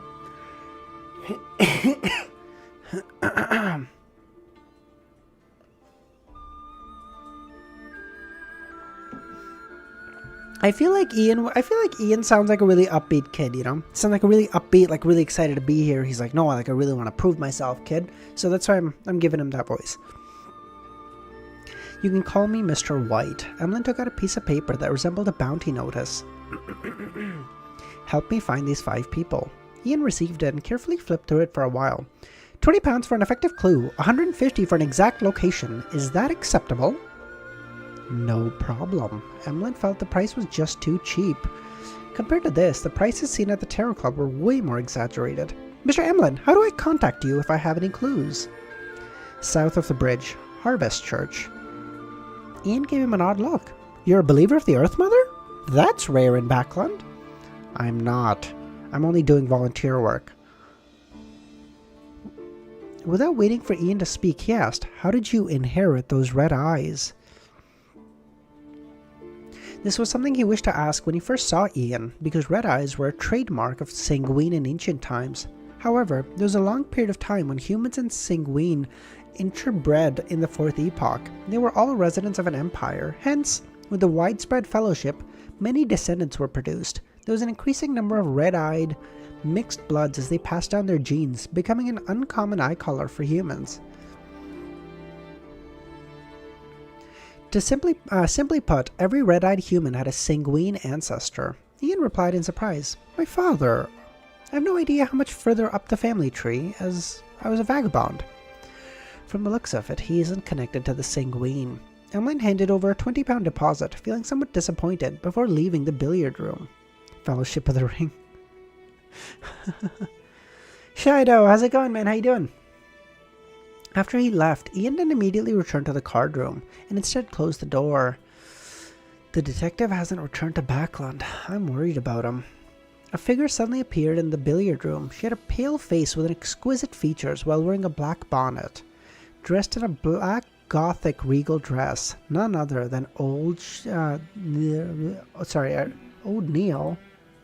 Oh, Shido, I'm so sorry. You finished volume 1. Oh, shit.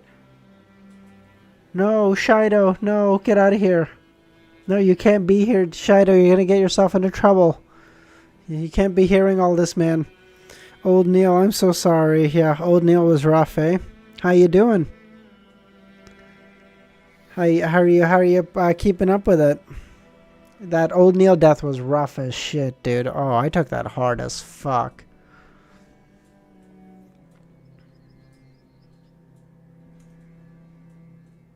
I'm at like 170-ish. Yeah, sorry.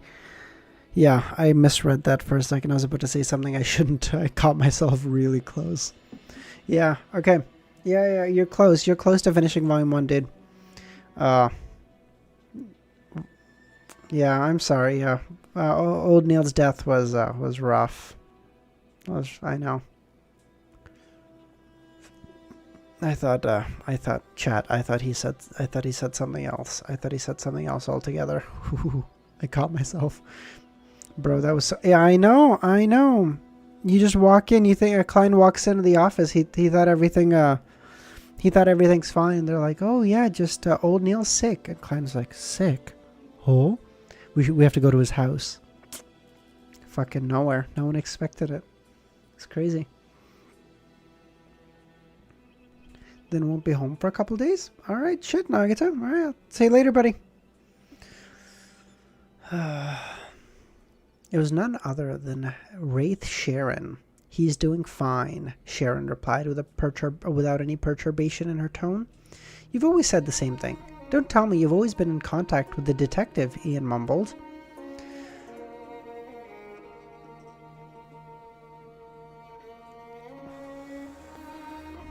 Ian softly mumbled as he picked up a newspaper in the corner of the billiard room, placed it on the tussock time, and beneath it was News at Sea. The latter was mainly used to report the situations of different colonies of the Lone Kingdom.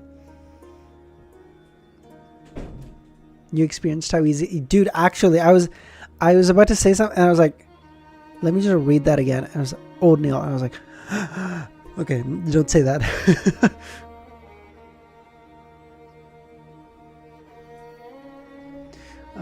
Placed on it was the Tussock Times, and beneath it was the News at Sea. The latter was mainly used to report the situation of different colonies of the Lone Kingdom and matters at sea. but due to technological restrictions, the news at sea that resembled Backlund was severely outdated. It wasn't of much use to people who needed it, so the subscription numbers were pretty low, and the new business was floundering. Shido, are you in the Discord by chance? Because there's some really cool old Nell art that I'm sure I can dig up from the artwork. Man, it is so good. Like, there's artwork that I still remember. Like, as soon as you said old Nell, I was like, I immediately remembered like a couple pieces of artwork. Because they're like that memorable in my head.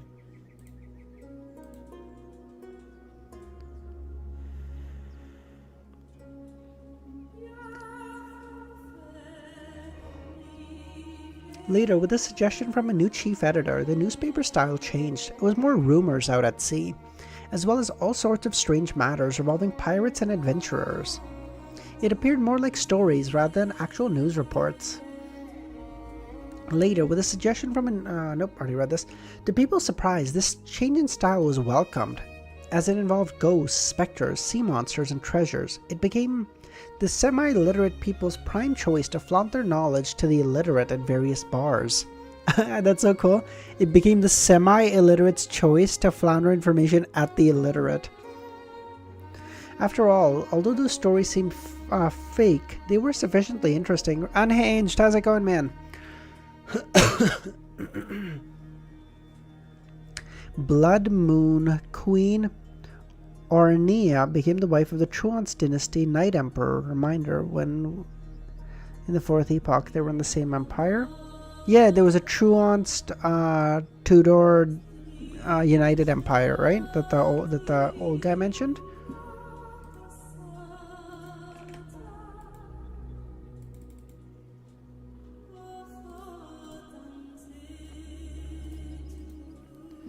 Ian casually flipped through the newspaper without finding any content of interest. He only had a deep impression of one of the reports. According to our correspondent, on the night of the 25th, the King of Immortality's fleet attacked a ship heading from East Bayam to Fasak and plundered all its goods and money. And living up to his title, Slaughterer Curchus finished a bloody massacre.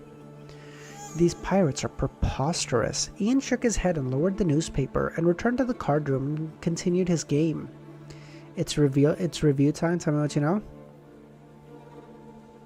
I know Groselle was the GOAT. I know.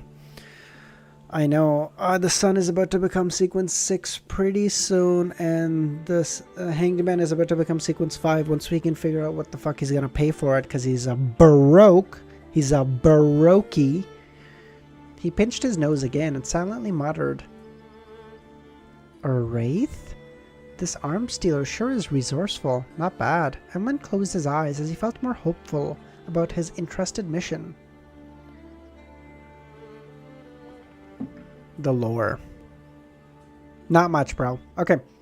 Okay, what chapter are we on? 706. Okay. Okay, we might read for like another hour, see how far we get. And then if you guys are up for it, we'll do some time going through my notes, man. We'll spend some time reorganizing my notes and just talking through it, okay? Alger, he's done a lot for the Terror Club, but he always feels like he's lagging behind. Yeah, because he's a baroque. Sell your ghost ship, bro. The sunlight shone in from the outside, dyeing the captain's cabin golden. Edwina sat on a chair with a book in hand as she looked opposite her. "So you believe that the Solomon, Truance, and Tudor Empire all coexisted?" "This is a necessary condition for the War of the Four Emperors," Klein simply replied. He held a book titled Book of the Three Worlds. It originated from a Life School of Thought member before it landed in the Vice Admiral Iceberg's hands. It described the material world, the spirit world, and the world beyond rationality. It included some information on the charms, but with rather profound parts. Klein was seriously reading information on this in a bid to better use the Sea God Scepter and the Worm of Time. Klein had actually discovered that the books collected by Vice Admiral Iceberg were various ancient texts that were rather unsystematic. This was quite different from the characteristic of the Church of God of Knowledge, which backed her. Therefore, he guessed that the internal orthodox systemic mysticism knowledge of the Church was not public. Edwina was about to ask again when she suddenly realized the cruising speed of the Golden Dream had dropped. She looked out and said, "We've arrived in Bayam." Hell, oh my god, Klein's gonna get the revolver here, isn't he? Wait. Okay, I really wanted to do a note stream, but maybe we can do notes later. Wait, hold on. Does Klein get the revolver by 7:10? I really want to know. Because if not, and if he gets it by like 7:11, 7:12, we'll push it, okay? I really want that revolver. Not as much as I wanted Anderson's sword, but I will take the revolver.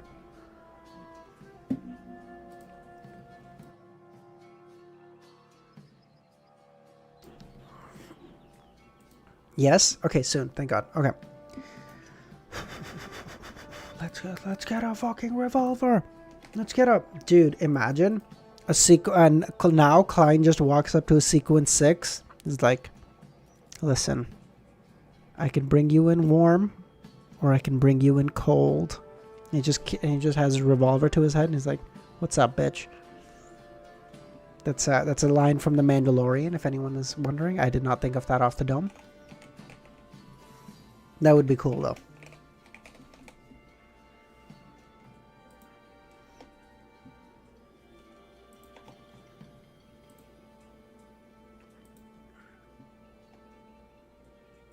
You forgot about the gun skill? What's the skill of the gun? I don't actually know it offhand.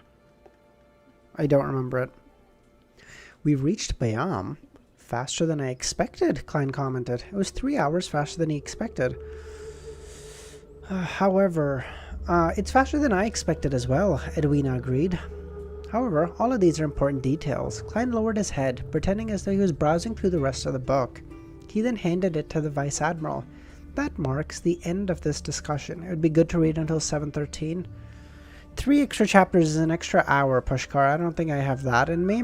But if it was like 1 or 2 would have probably been pushing it, but like I could have done it because this is the first day that I'm actually feeling like pretty good. I'm still not at 100%. Like I still have like a clogged sinuses. Like I feel like a phlegm building up. Good Lord, I forget that word all the time. But like I feel pretty good, so I don't want to necessarily push it right up to the fucking limit to see how bad I can fuck up my throat again, so that I can't talk.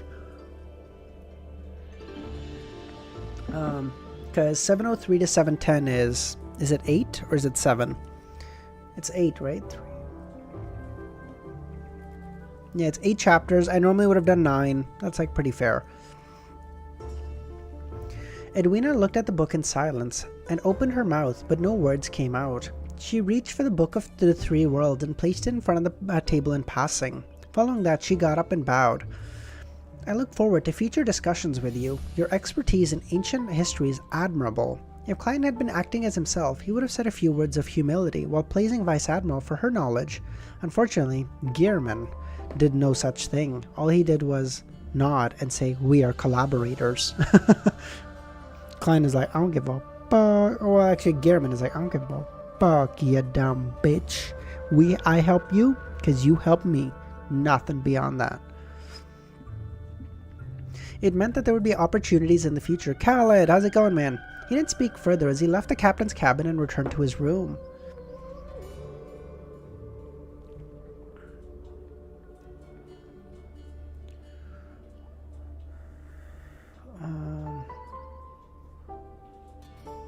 He then packed his suitcase, waiting for the Golden Dream to dock, then headed straight for the deck. At that moment, there were many crew members on the deck, including Groselle, Singer Orpheus, Yodson, most of the members who were the upper echelon of the crew, with their heads worth a handsome bounty. They gave sincere smiles as he kept waving at Klein. Among them was Beryl and Ironskin were filled with excitement as they belted out a song. When did I have such a good relationship with them?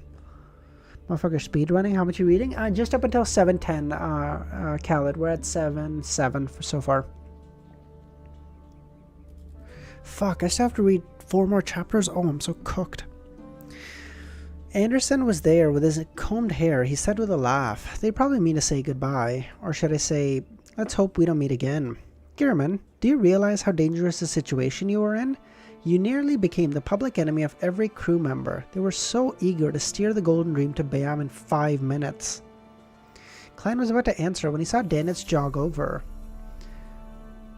Do you have the potion formula for Conspirer? Anderson said. Danitz said, yes, but I have no plans of selling it to you. Danitz's expression darkened as Anderson continued. What's the point of obtaining the Conspirer potion formula now? Any attempt to advance now will result in failure. Pal, it's best you redo your acting as a hunter, followed by provoker, then pyromaniac. It's best you get an artisan to make a giant heart into a defensive item. Otherwise, you'll die when the time comes. After you're sure about your chances, get the Conspirer potion from your captain. She has it. However, I believe that will be the end for you. Conspirer has some very high requirements. Bro, this guy's such a bitch. Danitz's face twitched as he was mocked, but he remembered every word Anderson told him. Yes, I did, Pushkar. We're also gonna add another emoji. I just don't know which one. I really like that Bernadette one. That one is cool. But there's also other really, really cool ones. So we'll figure that out. We'll figure that out.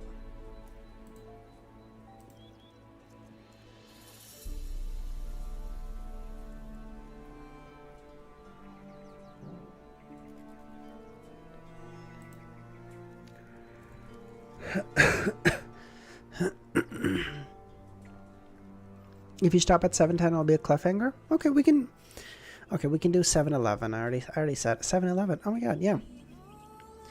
However,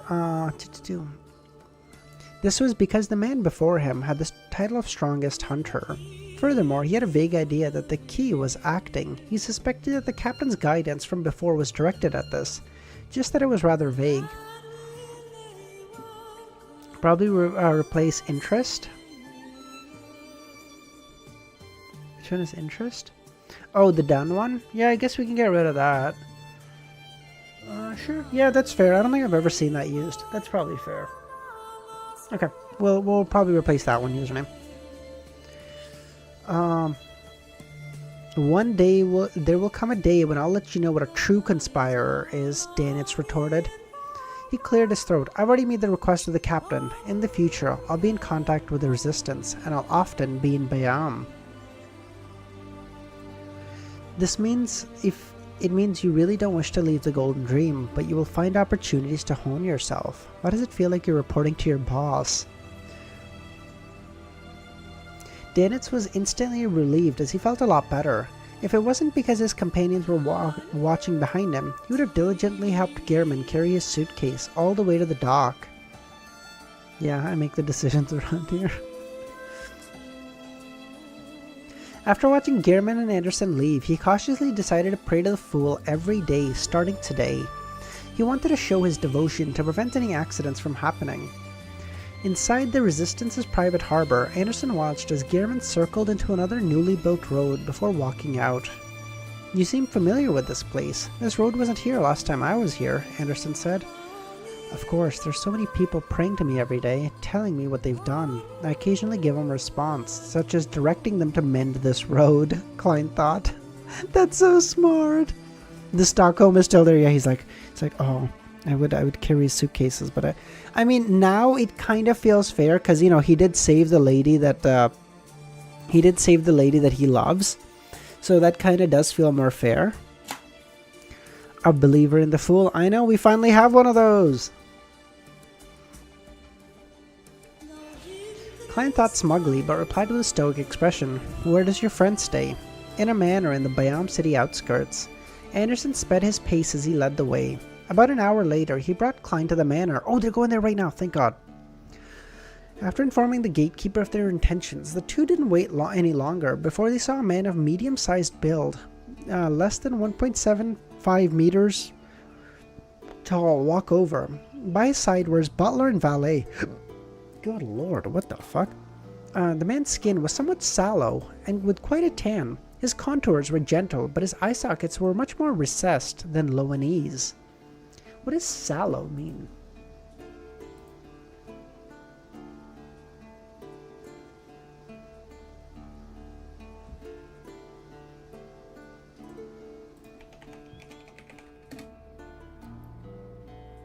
Unhealthy pale or unhealthy yellow or pale brown color. I see. Okay.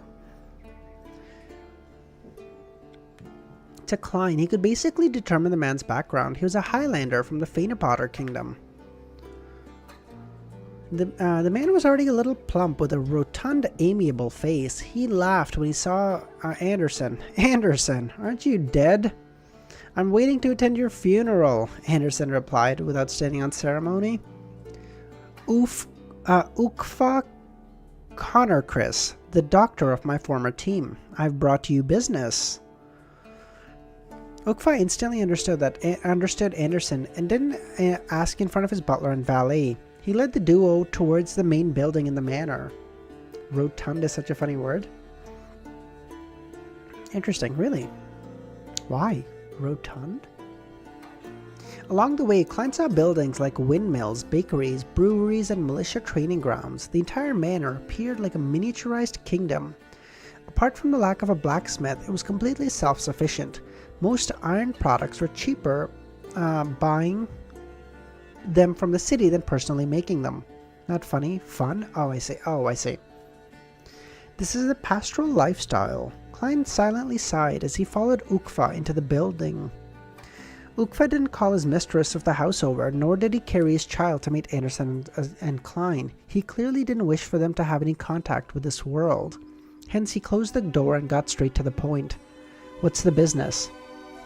Didn't you wish to sell that revolver? He plans on buying it. Gehrman Sparrow. Gehrman Sparrow? The powerful adventurer who hunted Wormtongue Mythor? Ukfa said in surprise. Although he had distanced himself from the adventuring lifestyle, he knew that he couldn't be careless. Therefore, he would keep himself informed of what was happening to prevent trouble. That's old news, Anderson scoffed. This gentleman's achievements successfully include hunting Slaughterer Kirchis while living to this day. Kirchis? The second mate of Agalito? Ukfa's expression changed. He couldn't hide the horror in his face. That's right.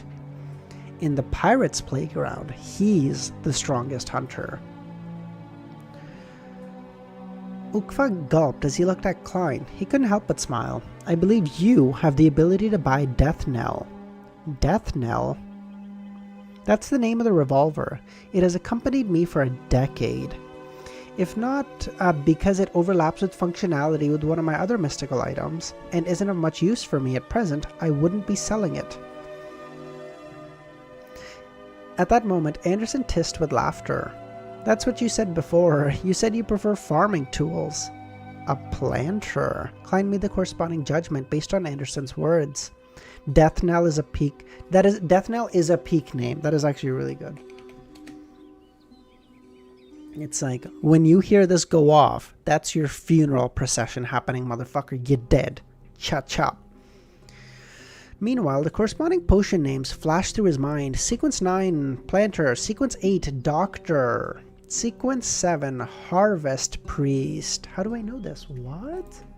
Why is this not in my notes? This is going in the notes. Notes.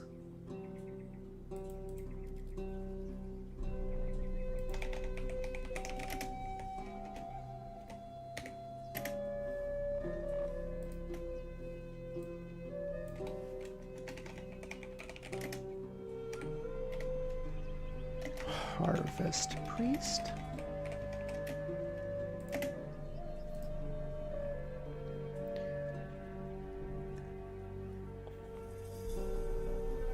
Yeah, Death Knell. That's what I've been saying, Leo-san, no? Oh, no. No, you don't pronounce the K. No, it's a silent K. Oh, sorry, I thought you were telling me. No, it's Death Knell. Can't believe they harvested a priest. Yeah. That's how it goes. It's no wonder Anderson introduced him as the team's former doctor. Klein thought for a moment and said, Do you know Frank Lee? No, I'm from Fainapotter. My formulas and ingredients were obtained myself. One at a time. I had nothing to do with the Church of the Earth Mother. Therefore, I wouldn't dare to return to Fainapotter. However, I've heard of Frankly. He's someone who gives the church quite a headache. He's only a Sequence 6 biologist, but he's given such importance by the church. I really do wish to meet him. Sequence 6 biologist. Whoa. It's clear that Frank has such a strong reputation.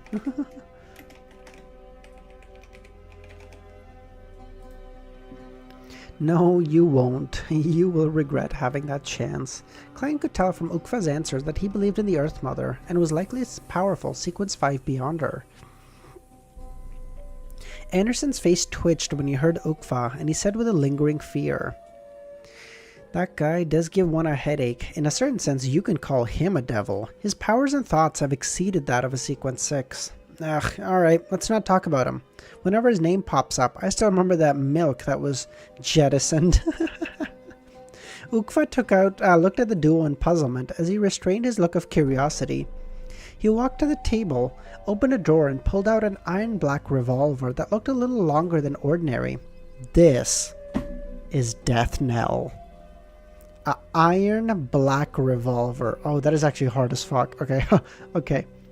Okay, that's cool. That's really cool. 708 revolver worth 9,000 pounds. Oh shit.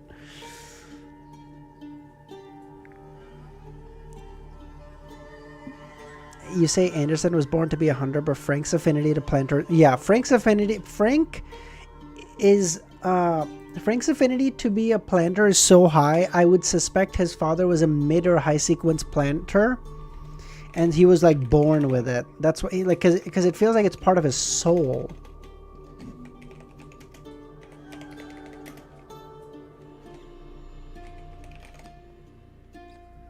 Frank just no.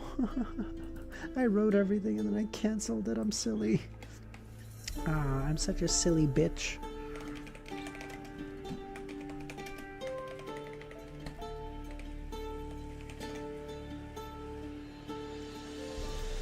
Nah, he'd just say, nah, I'd planned. 9,000 pounds pocket change for Audrey? Yeah, exactly. Yeah. Money talks. I roar. God, what a good emoji. Yeah, I find it so cute. Lord of the Mysteries fans joke that Frankly can solo the rest of the verse. Death Knell. Striking the enemy's death knell with every shot. I like this name. Klein reached out to receive the iron black revolver. He was originally worried that Ukva would raise the price if he showed strong desire for it. This was common practice, but on second thought, with Gehrman's reputation, it was unlikely that Ukva would offend him like this. After all, he had quite the adventuring circle, and hoped to lead a quiet and settled life. He definitely had reservations that the crazy adventurer might sneak into the manor, despite not flaring up in front of him. Therefore, his attempts to maintain his calm and composed attitude became one of simply maintaining his persona. Realizing that Gehrman was seriously inspecting and studying Death Knell, Ukva gave a detailed explanation. Its powers are rather uniform. To reap the lives of others, there are 3 methods. First is weakness attack. There's no need to meet any condition. Just directly inject your spirituality and pull the trigger. It will allow you to discover the target's weakness from a mysticism angle. In other words, it would be the aspects where the defenses are weakest, and it will provide you with the corresponding accuracy, thus resulting in extraordinarily terrifying damage. That's really good. It shows you their weakness. That's just really good. And there's no like condition. There's no like, oh, I need to be sucking him off, and he needs to be like 17 seconds from climax to make this work. Like, no. Just inject your spirituality, pull the trigger. It'll tell you. Like, good, okay? Because otherwise, you look at the mysticism stuff, and it's like, oh well, to meet the requirements, you need to be within 5 meters, and then you need to be seeing his mother in the biblical sense, and then you need to tell him about it. He needs to be on the verge of crying, and you're like, wait, what the fuck, bro? What am I doing? The second is lethal attack. You have to cock the hammer back before shooting. Its distinguishing feature is that whenever you hit the target, it will be equivalent to an attack on their weak spot. Average JoJo stand power conditions, true. That's so good. And if you really do strike the true weak spot, it will be capable of dealing a lethal blow to an enemy without overly strong defenses. To targets who are good at defending, 3 shots would be able to resolve the matter. This includes Guardian. Whoa! So if you hit their true weak spot 3 times, Klein could kill Father Utravsky. That's big. I mean, obviously, we wouldn't kill Father Utravsky. We like him. But I'm saying, like, someone of that caliber. That's really good.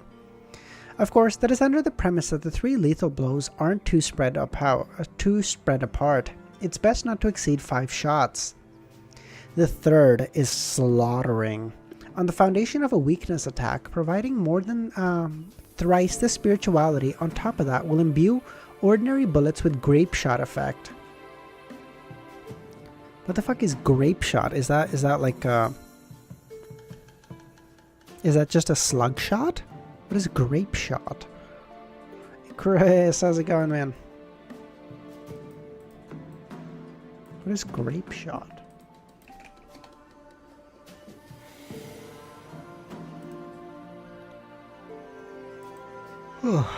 Grape shot, kitted charge, consisting of small round bits, usually in lead or iron, used preliminarily as anti-personnel weapon. Oh. Okay. It's kind of like a, basically, I wasn't wrong, it's kind of like a slug shot.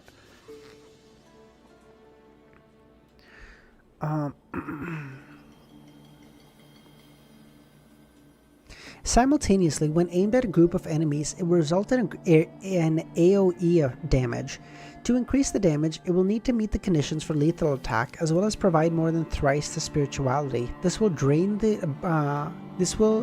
drain will be quite a burden on the user. It can also be combined with effects with bullets with different characteristics, allowing you to target different kinds of enemies. Sounds like it corresponds to Sequence 5 Reaper of the Hunter pathway. Klein glanced at Anderson, seemingly in thought. If the target's physical condition reaches that of a Sequence 4 dragon, how many lethal attacks will it take? Ukfa was taken aback. I've never met a dragon, much less a dragon whose physical condition reaches that of a demigod. Does Gehrman plan on using this gun to slay dragons? And a demigod dragon? Isn't that insane?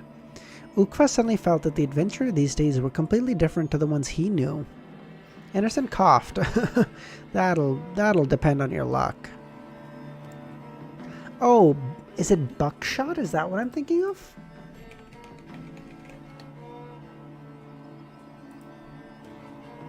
Oh, I'm thinking of buckshot, I think that's what. I'm thinking of buckshot. Yes, thank you, Isn't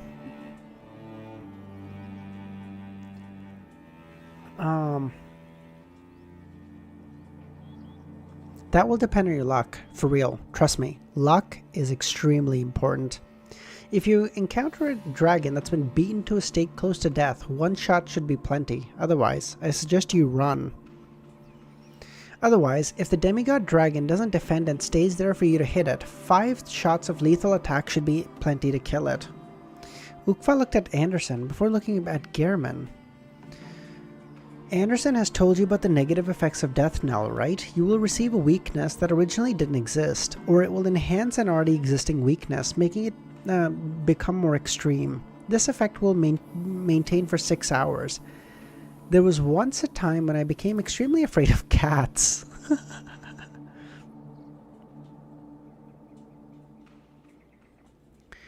There was one when I had hunted a famous pirate, but I ended up going limp in the legs in front of a newborn kitten. I knelt before it, wailing and crying for it to spare me.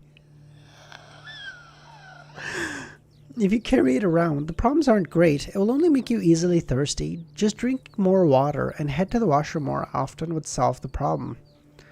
Name your price. 9,000 pounds. Anderson should have mentioned it. That's my bottom line. Ukva looked at Death Nell in Gehrman's hands and said, "That's already cheap enough. If it wasn't because I was worried that getting to know more Beyonders would affect my present life, I would have actively promoted it. I'm sure I can sell it for 12,000 pounds. He's like, dude, imagine hunting like a pirate worth like 7,000 or 8,000 pounds. You kill him, and everyone around is like, "Oh my god, this guy's a fucking monster." And then you see a cat, and like, "No, please, please." And everyone's like, this guy has some fucking issues, dude. Another excuse for Klein to go to the bathroom. True. Indeed, a mystical item at this level can be sold for sky-high prices if the negative effects aren't too serious. Normally speaking, 10 to 12,000 pounds is a reasonable price. Although Klein had the intention of bargaining, the price was already low enough that he felt embarrassed to try and take advantage. With a terse acknowledgement, he said, "I'll give it a run, and I'll complete the deal if there's no problems." Of course, he didn't really want to try the gun, as it would give him a weakness for nothing. His method for inspection was to use his spirituality to probe the gun, along with testing the credibility of Ukfa's words with divination. He did it rather openly, without minding Ukfa and Anderson's gazes.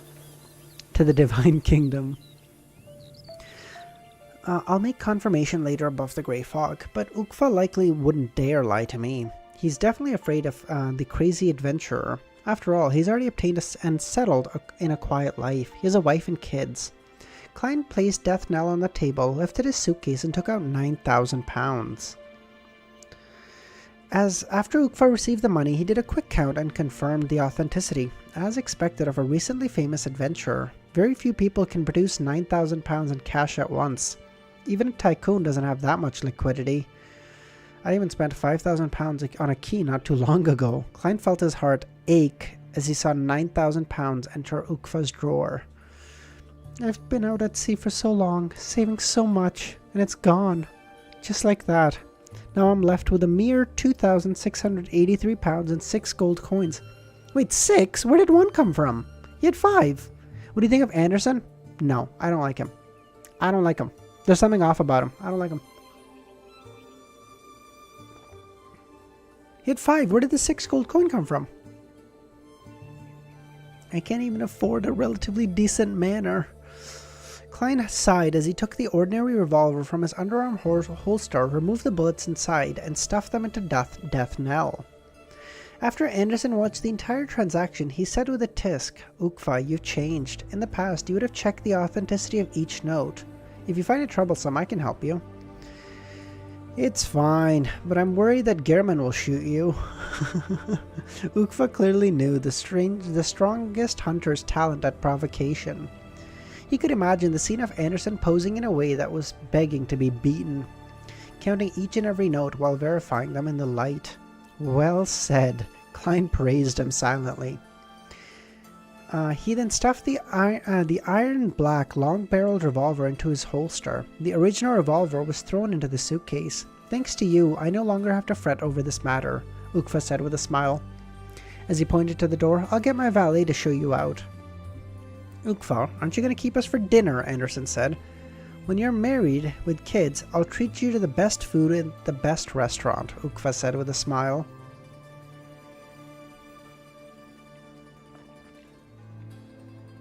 "I'll need to be a better Danitz in every way?" "Disagree. I like Danitz better."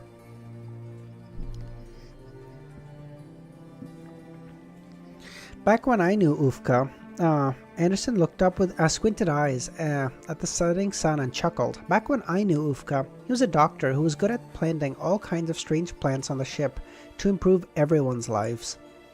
I thought he would die early during our adventure, but to my surprise, he was always lucky. He even became a druid later." "Why are your pointed words so deserving of a beating?" Klein deliberated. "He does have good luck. As your companion, luck is needed to survive." Anderson turned his head in surprise and scrutinized Gehrman. "You know how to mock others, or have I infected you?" Better as in physically power knowledge? Yeah, I guess. But he doesn't pick up Anderson. But he doesn't pick up Gehrman's suitcases, so I don't know. I feel like that's way worse. He wasn't too surprised by it as he straightened his back. Oh, Druid? Is that a new sequence name? I thought that was just like a title. Oh, okay. So sequence 5 Druid, I guess?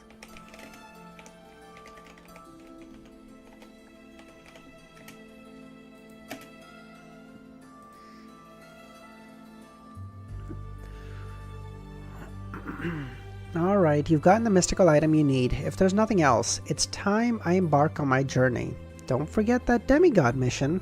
Klein succeeded in a single sentence to crumble Anderson's expressions. Alright, you heading out? Chris, thanks for popping by, buddy. Have a great rest of your day, but I'll see you later, hopefully. I have the urge that compels me to finish the matter as soon as possible. Alright, there's no need for goodbyes. Perhaps we can meet again someday later. Anderson gave a self-deprecating laugh. He waved the hat in his hand and turned to head outwards. We got like half... Yeah, I have 9 through 5 now, so yeah.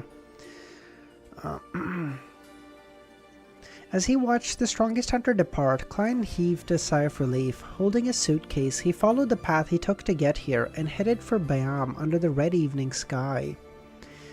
Inside Bayam, after finding an ordinary inn to stay in, Klein began considering his subsequent plans. I'm finally free. Now I have to attempt to act as a marionettist. I have to figure out the corresponding principles. That's the most pressing issue now.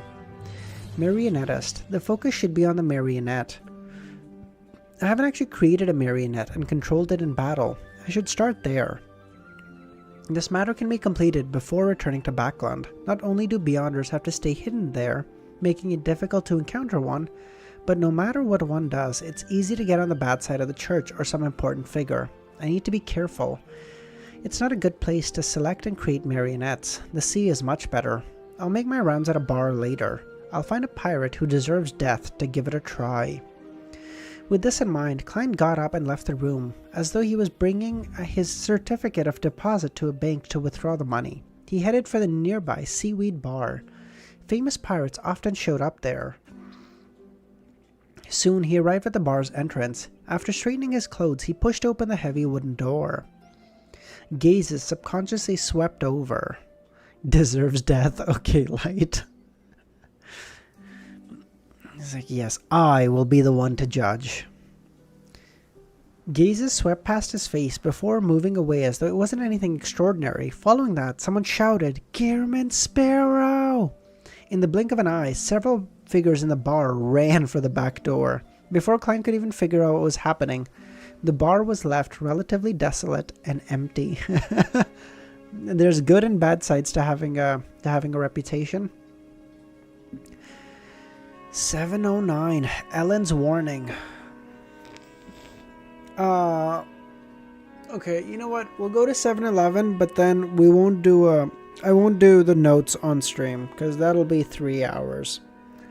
So then I'll take a break and then I'll head to voice chat and then I'll start figuring out my notes. If someone's free, like Ramiro or someone else is like Devil or anyone else really is free, pop in and then we'll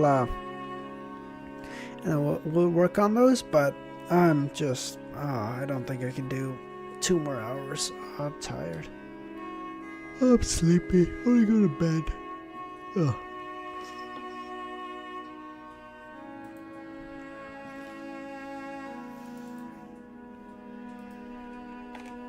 Dude, if someone was to search Gehrman's spirit body right now, they would just have a stroke. They're like, a sequence 5, really strong spirituality, blinding, underarm holster, a sequence 5 equivalent characteristic artifact that's a revolver, blinding, charms stuffed up his ass, fucking everywhere.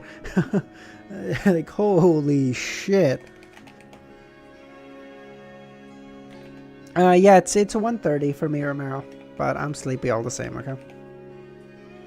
Fuck you. Don't judge me. Yeah. Oh, God, I have my... Oh, God, tomorrow I have my interview at this time. I'm Fuck, if I get sleepy during the interview, I'm cooked. Oh, God. Mother Earth, give me strength. Creeping hunger? Yeah. As Klein looked at the bar, it was so silent that he could hear breathing. He was taken aback. Only then did he step in and walk to the bar counter. I should change my appearance next time before I come. Ukfa's lack of awareness that Gehrman had successfully hunted Kirchhoff made Klein believe that the latest news hadn't reached Bayam, as he boldly went to the seaweed bar. To his surprise, the problem lay in Ukfa, who had kept a distance from the adventurer circle, as the news of the crazy adventurer's infamy had spread among the pirates. He sighed, sat in front of the bar, and said, "A glass of Southville beer." I told you before, become a full-time Lord of the Mysteries YouTuber. Milos, that's more on you guys than on me, bro. Alright? I'm doing all I can. I don't know if I literally can do any more, okay? I'm wait, oh shit. Okay. Okay, three more. Let's go. Okay. 6 pence, the bartender said. Klein took out a few copper pence and placed it in front of him. Any developments recently? Klein said. Admiral Amorous Reedvault has been transferred back to Backlund. Admiral Robert Davis has replaced him, becoming the highest-ranking naval commander of the surrounding waters. Mother Tree of Desire. Okay, username. Okay. The archipelago situation is a little tense. Many pirate crews have sent people to gather intelligence. Admiral Amorous was ultimately implicated by his brother and lost his post. But since he wasn't directly involved, it can't get any worse for him considering his status as a demigod. At the very least, he can maintain the treatment he receives as an admiral. Nothing will happen to his family either. Which family is Robert Davis from? Klein asked. No, he's not a noble. He's one of the rare officers who slowly rose up the ranks to admiral. In the Berserk Sea, Sonia Sea, and East Balam, he has rendered plenty of meritorious services. However, I heard that he has received the sponsorship of many nobles. With the Imperial Navy, admirals who are from the royal family or aristocrats or have close ties with them take up at least 80%. The remaining 20 are mainly rear admirals or vice admirals. Compared to this, the army was a lot better. Gehrman didn't continue asking as he seemed to focus on drinking. The bartender then added, in the past 2 or 3 months, the resistance has been very active.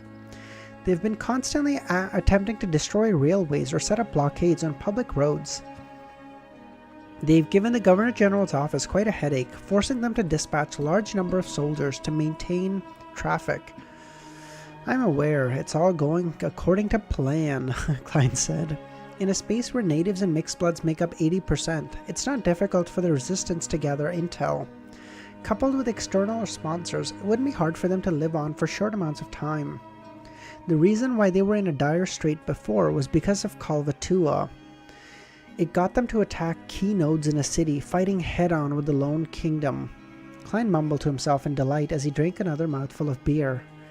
Klein is a guerrilla tactics expert apparently, what the fuck? He also warned the resistance not to be overly active. If they forced the Governor General's office into a corner, the Lone Kingdom might send a Sequence 5 Beyonder or even demigods. With the resistance's strength, there was no way they could put up a fight. In the name of the sea god, Klein's instructions were to maintain while slightly improving their present situation and wait for the global situation to change. This wasn't too far, according to the various matters Miss Justice had feedback on, with the Hanged Man giving insight that affirmed this. It was certain that once the Lone Kingdom was done with its internal reforms and making the original and newly added ironclad warships become its main force in combat, a war against the southern continent was inevitable. He silently drank his beer until the bartender was done. He wore his hat, got up, and left the bar. You talked about Earth Mother, so I needed to plead to other mothers. Okay. I don't think you needed to use his name. I think you wanted to. Klein curved the end of his lips as he silently returned to his room. What do you think of the planter pathway? I think it's kind of cringe, but I think a healer is also necessary in the team, so I feel like it's good to have, but like I wouldn't same thing as like a same thing as like a Valorant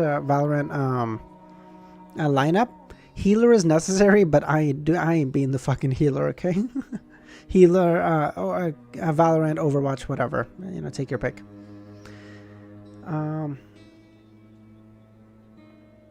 Klein silently returned to his room. He didn't change his appearance and head out to various bars. This was because he was certain that they would hide the entire night. Just as Klein was planning to enter Groselle's travels to explore it, there was a knock on the door. Without needing to ask, all he did was grip the knob when the visitor's appearance surfaced in his mind. Just Elend.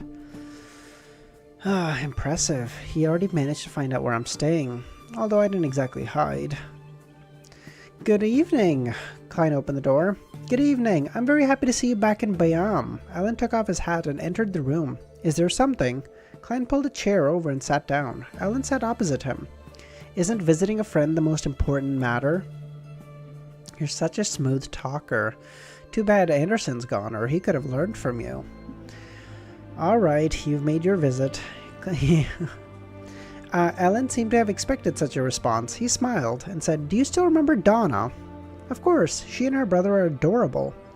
I wonder if they recovered from the fright I gave them last time and have given up any curiosity against the mysticism world. I don't have amnesia.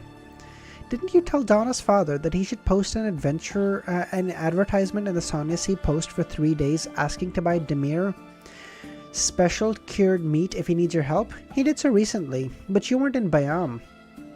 What happened after? Klein said.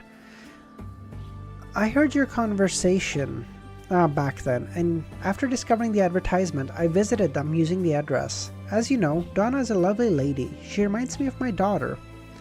The matter isn't too complicated. Erdi, who's Donna's father, had a bunch of valuable goods plundered by the crazy captain. This plunged him into a terrible economic situation. Although it isn't as bad as going bankrupt, life for him definitely turned for the worse. He wishes to commission you to get it back. I knew you weren't in Bayam back then, so I had to go through my own channels to help Erdi recoup the goods. Crazy captain? Klein first found the title familiar before recalling where he had heard it before. According to red-haired Helene, the Vice Admiral Ailment Tracy's delivery of slaves for the Demoness sect was passed off to the crazy captain Connors Victor. The latter appeared to have close connections with many slave dealers and the merchants in the Lone Kingdom, and this was tied to the truth behind the human disappearance in the colonies, as well as the underlying reasons of the Great Smog of Backlund. Someone's becoming a true god soon. Planter could make so much money planting some plants. Do you think there's a huge weed trade here? Do you think so, DSV? I've always been trying to investigate this matter. Back when I attacked Tracy, that was half the reason, but I didn't succeed. Later, I was busy acting for the digestion of the potion and searching for mermaids, so I temporarily abandoned my investigations. Klein's thoughts raced as he said with a perturbed look, Where's the crazy captain now? Erdi already got his goods back, Elend hissed. Where's Connors Victor? Elend shook his head in exasperation. I have no idea, but his subordinates are still in Bayam, trying to gather intelligence. As you know, Admiral Amaris has returned to Backlund, and he's been replaced by Admiral Davis. Many changes are in place, so the pirates need to have a handle on the latest situation. Therefore, I would guess that Connor's ship is docked in the shadows of one of the nearby islands, but I have no way to confirm. After listening, Klein clasped his hands together and said, Thank you. I came here today to tell you that you're too eye-catching. The higher-ups are beginning to pay attention to you. A powerhouse that can easily kill Kirchis can't be ignored. It's best you stop using this identity for checking in, or you might face some problems. Alright, Klein nodded. He was grateful for Elend's warning, but he didn't show it on his face. After Elend left, Klein immediately changed his appearance, changed inns, and confirmed that he wasn't tracked by the military. After doing all that, he began considering the search for crazy Captain Connors Victor. That is so many C's, what the fuck? There was a gang in Backlund, so I think so. Definitely there's a magic weed market. Do you think so? Plus, we know how popular stuff like mummy powder is, so why wouldn't weed? I feel like magic mushrooms would be much more fitting for this world, no? Don't you guys think? To others, it was an extremely difficult task, but for Klein, who had a trick up his sleeve, it was to use the sea god scepter and communicate with nearby sea creatures. As long as Connor's Victor was in the Rorstad Archipelago's waters, there was no way he could hide from Klein. Of course, it was necessary that he needed some time to perform the search. 7:10 plan. Okay, and someone said 7:11 I should go to, so we'll just do that. Actually, you know what? I'm gonna leave 7:10 for now. My throat's beginning to hurt. We'll see how we feel at the end of the chapter, okay? If we feel good. Weed has already been mentioned, has it? Nah, too easy to make you see stuff you shouldn't. Lose control in general. Oh, true username. That's true.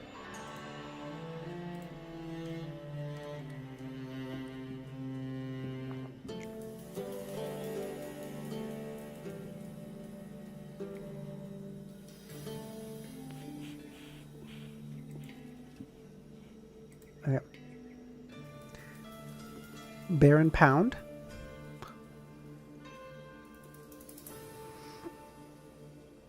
He was dealing ultra weed too. True FQ. Okay. Okay. Above the gray fog, Klein extended his hand and summoned the sea god scepter and began browsing through the countless piles of light swirling about the sealed artifact. Soon, Klein did a preliminary screening as he focused on the waters instead of the archipelago. After he isolated the sea god scepter above the great fog, he was unable to directly use the divine artifact to sense the surrounding waters and do anything effective. He had to rely on the scenes of his believers' prayers as a foundation before reaching out 5 nautical miles to influence the corresponding undersea creatures. Tudor family Baron possessed the evil spirit? Yeah, I know who Baron Pound was, but how does that have to do with weed?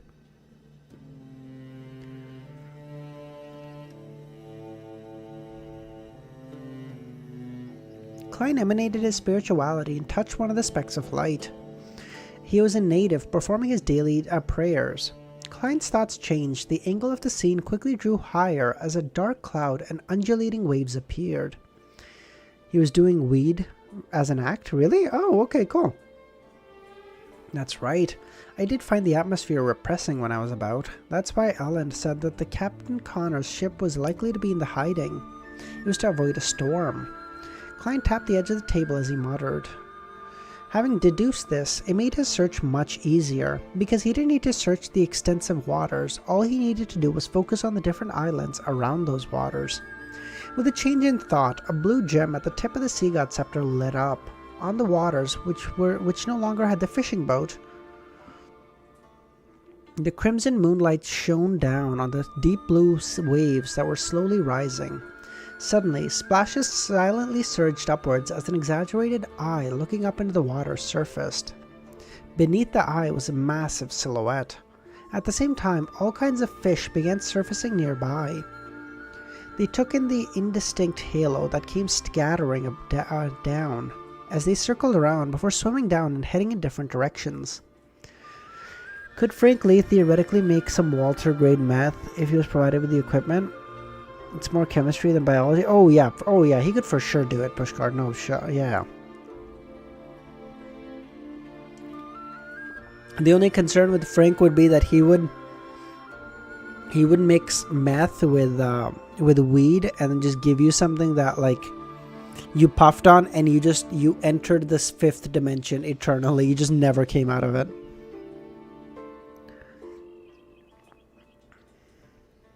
He's a living meth creature.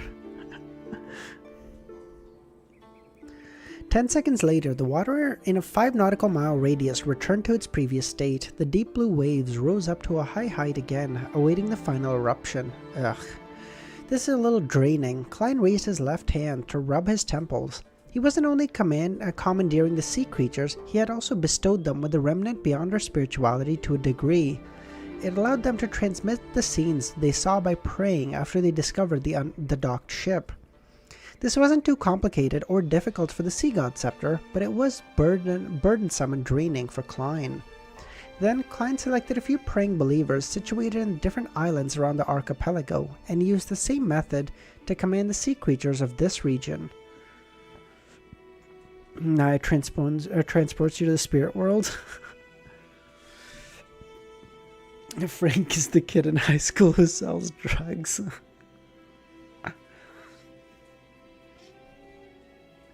Frank is the kid in high school who's making his own drugs. He's like, you think I'm just a fucking dealer? That's what you think of me? Nah, I'm a supplier, brother. Having extended his spirituality to the limit, he believed that he would fall asleep, yet his head began aching, preventing him from falling asleep or from opening his eyes. After doing all this, he didn't bother throwing the Sea God Scepter into the junk pile before returning to the real world. He took off his coat and collapsed into bed. Klein could clearly feel that his skin seemed overly sensitive. Lumps grew over his skin, and beneath them were countless meat tendrils. As the Hanged Man said, if you drain your spirituality to zero for 2 days, you'll definitely start hearing things and show signs of losing control. My body became a little abnormal, just from reaching my limits once, despite not even maintaining it for too long. Of course, it's because I've only recently advanced and haven't adjusted much. Furthermore, there's an excess from the potions from previous sequences. Klein regained his thoughts as he attempted to cogitate the stacked spherical lights to calm himself down. Now in my head, all I see is Walter White planter sequence if you got isekai. That's so good.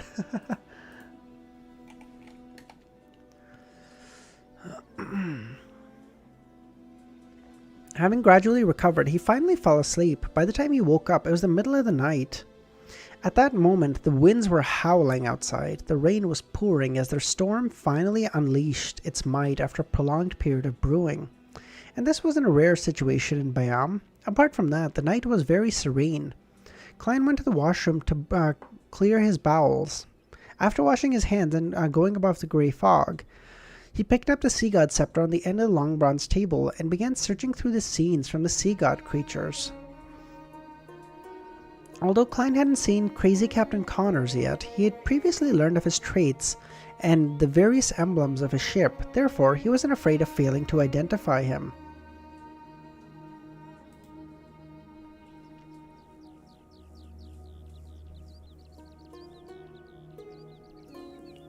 Scenes flashed past his mind as he patiently scrutinized the details. After about 10 minutes, a look of unconcealed joy appeared in his eyes. He zoomed in on a scene as he pulled the orientation of the scene closer. He found the suspected ship, Lord of the Bathroom.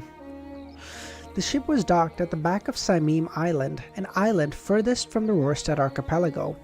Behind it was a towering cliff that was churning waves below. Its sails and flags had been reefed up, but there was a white skull emblem with an eye patch on the two sides of the ship. This was the emblem of none other than the crazy pirate. Klein removed the spirit pendulum and did a confirmation via divination. The answer made him rejoice. It indeed was Connor's ship. It's no wonder that despite most adventurers at sea knowing the crazy captain is in contact with the kingdom's human traffickers and slave merchants, the Church of Storm's investigation of the colony disappearances don't point to him. He only has a bounty of 3,300 pounds. The fool sat on his marble throne. The fool that doesn't belong to this bathroom, the mysterious ruler above the brown. The king of pee and poop who wields good luck.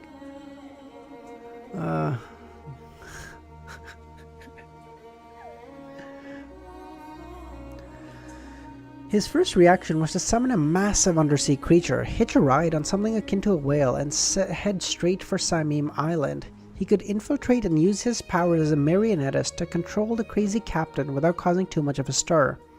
But he thought it was a rash decision. It wasn't a problem dealing with other pirates who weren't at the Pirate Admiral level, but since Captain Connors was involved with a terrifying matter like the Great Smog, he had to consider that Connors' normal actions were just a facade. In consideration of how he might have another identity with the ship concealing some secrets, was a high chance that this was a trap that could deal with pirate admirals.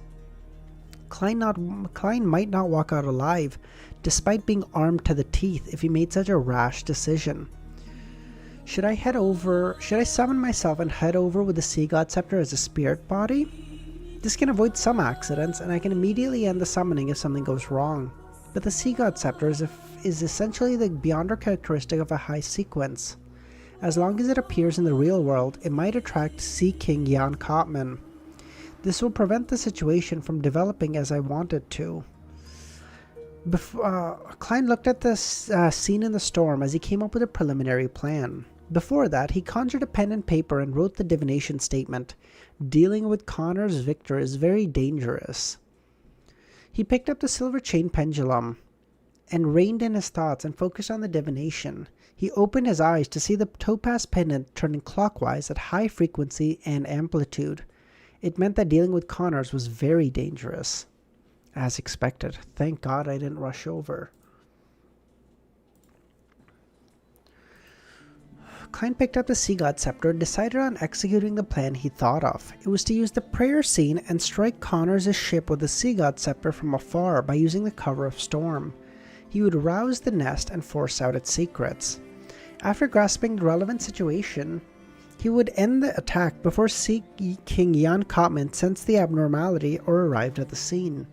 Klein wouldn't feel disappointed if Connor's Victor unfortunately landed in the hands of the Sea King. This was because he would have the means to pass the information to the three churches after he figured out the truth of the Great Smog of Backlund. Very clever. If Crazy Captain successfully escaped, Klein would have pried into his secrets by rousing the nest. He would then subsequently formulate a new plan of attack. Klein slowly exhaled as he watched the ship bob with the dark crashing waves before raising the Sea God Scepter high in the air. At the tip of the scepter, the blue gems that circled around it began to emit a bright light. Okay, I can do another chapter.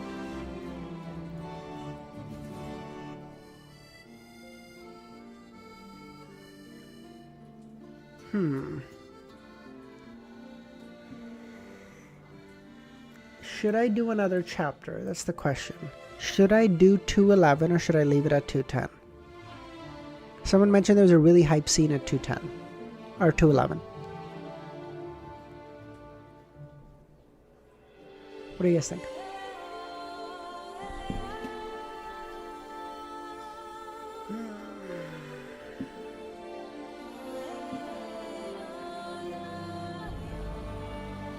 You can stop here. Okay. In that case, my instinct is to stop here, because Easy is also streaming, and I don't like doing, I don't like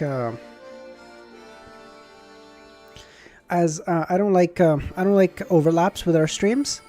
So it's all good. You guys, if you guys are free, oh yes, let's check out the artwork, and then please, if you guys are free and have some time, please hop over to Easy's stream, show him some love.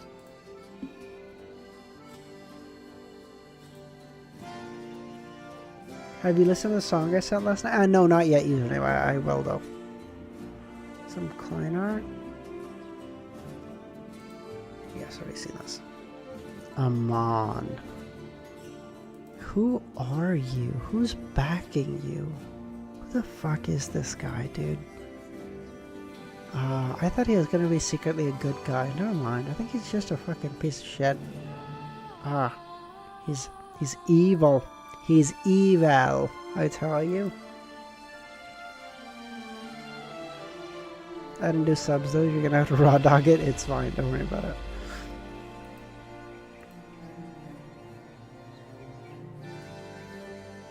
This is cool. He could be a good guy. I thought that was my original theory, Lesnio, was that Amon wasn't actually that bad, and Klein and Amon were gonna team up to take on a bigger bad later. That was my original theory, but in time, it feels silly. This is very cool. The fireworks, very nice. Oh wow, this is, dude, those statues are amazing. angels in the back.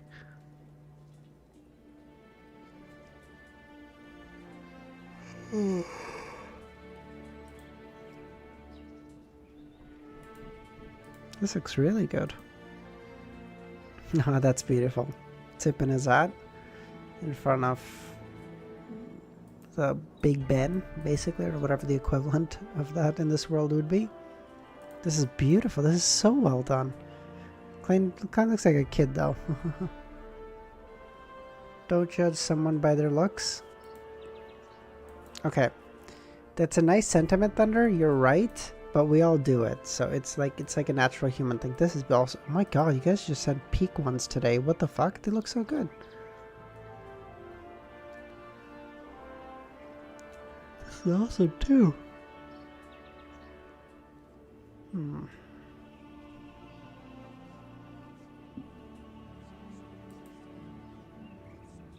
Happy birthday to Klein. 2023 0304. Correction, I sent P card. Fair. All of this is beautiful.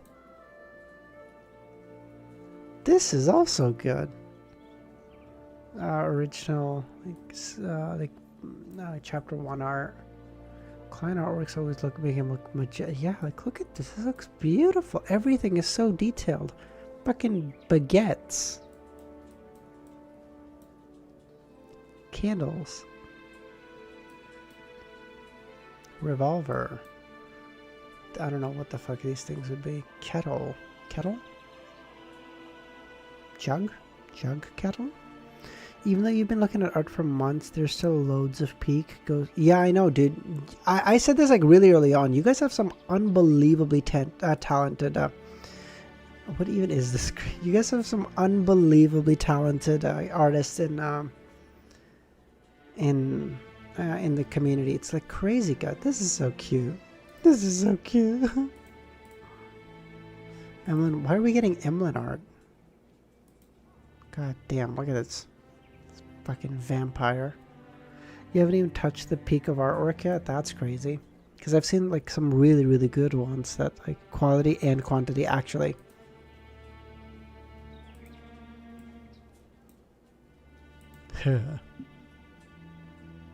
Stay away from me, you vile demon.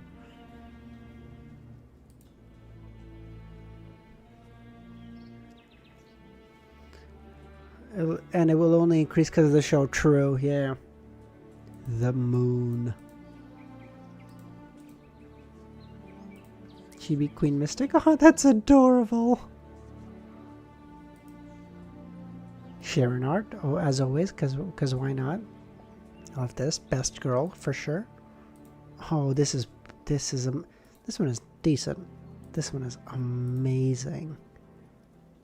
Oh my god. The dress, the candles, the flowers, the window, everything is perfect. This is so good. The hair, like, this is so good. Oh my god, this is so good.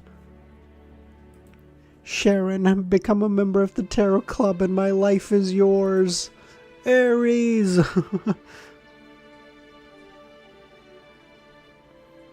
Gearman. Oh, this is my crazy adventure. My crazy adventure. Perfect. Down to the minute details. Perfect. My go, dude. My go. Anderson X Edwina. She looks so disinterested. She's like, ugh. I'm only doing this for the mission. Like every James Bond girl in every movie ever. Ugh, I'm only doing this for the mission. I have no interest in you, Bond. And Anderson looks so genuinely happy. Oh, this one's very cute.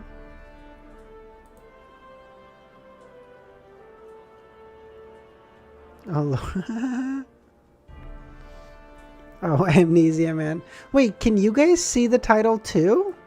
I thought that was just for me. Wait, can you guys see, do you guys see him as Lord Baelish now too?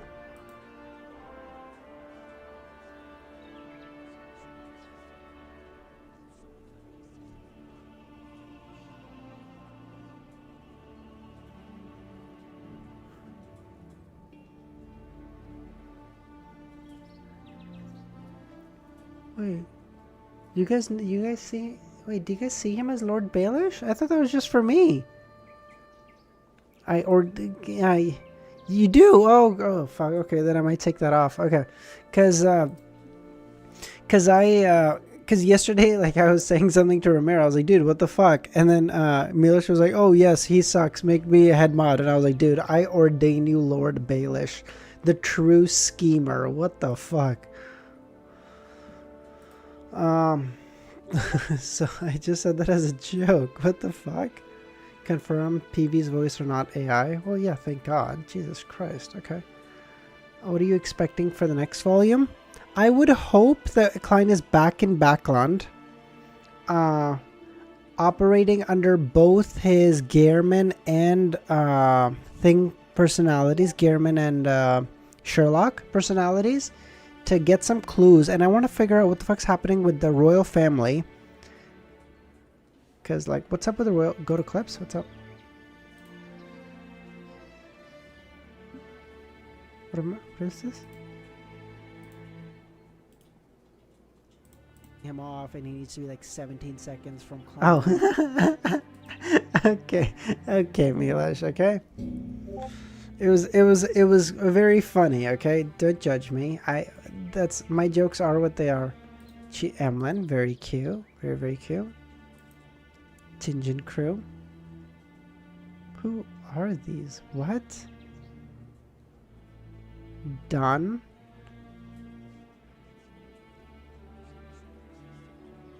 Who are these? Someone help me. I got done. I got nothing beyond. Who the fuck has golden eyes? Green eyes is Leonard, I guess. Who the fuck has gold eyes? Is this Klein?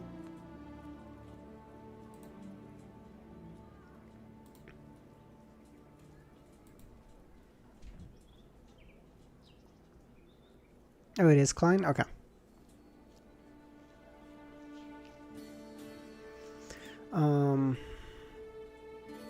Klein again?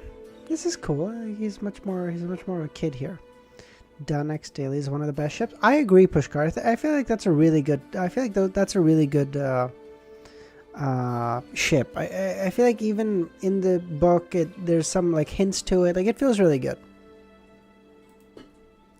Gehrman, crazy adventurer. Love this. Chelsea boots. Love these two. That's such a weird dressing style. Red with like purple with black. But hey, who's gonna say anything to this fucking lunatic? So, you know, it is what it is. Alright, everyone. I think we're gonna leave it there. Thank you all for a fantastic stream. I hope to see y'all again for the night stream. Okay, username is no, I don't think you've sent those username. I will see y'all, but Edwina and Anderson though, that's cute too. That's cute too. Alright, we're gonna leave it there. If you guys are free, please hop over to Easy's stream, show him some love. Love that dude. That's it, and I'll catch you guys later. If you're new and not in the Discord, consider joining, but I don't know if there's any new peeps here. That's it. Alright, love y'all.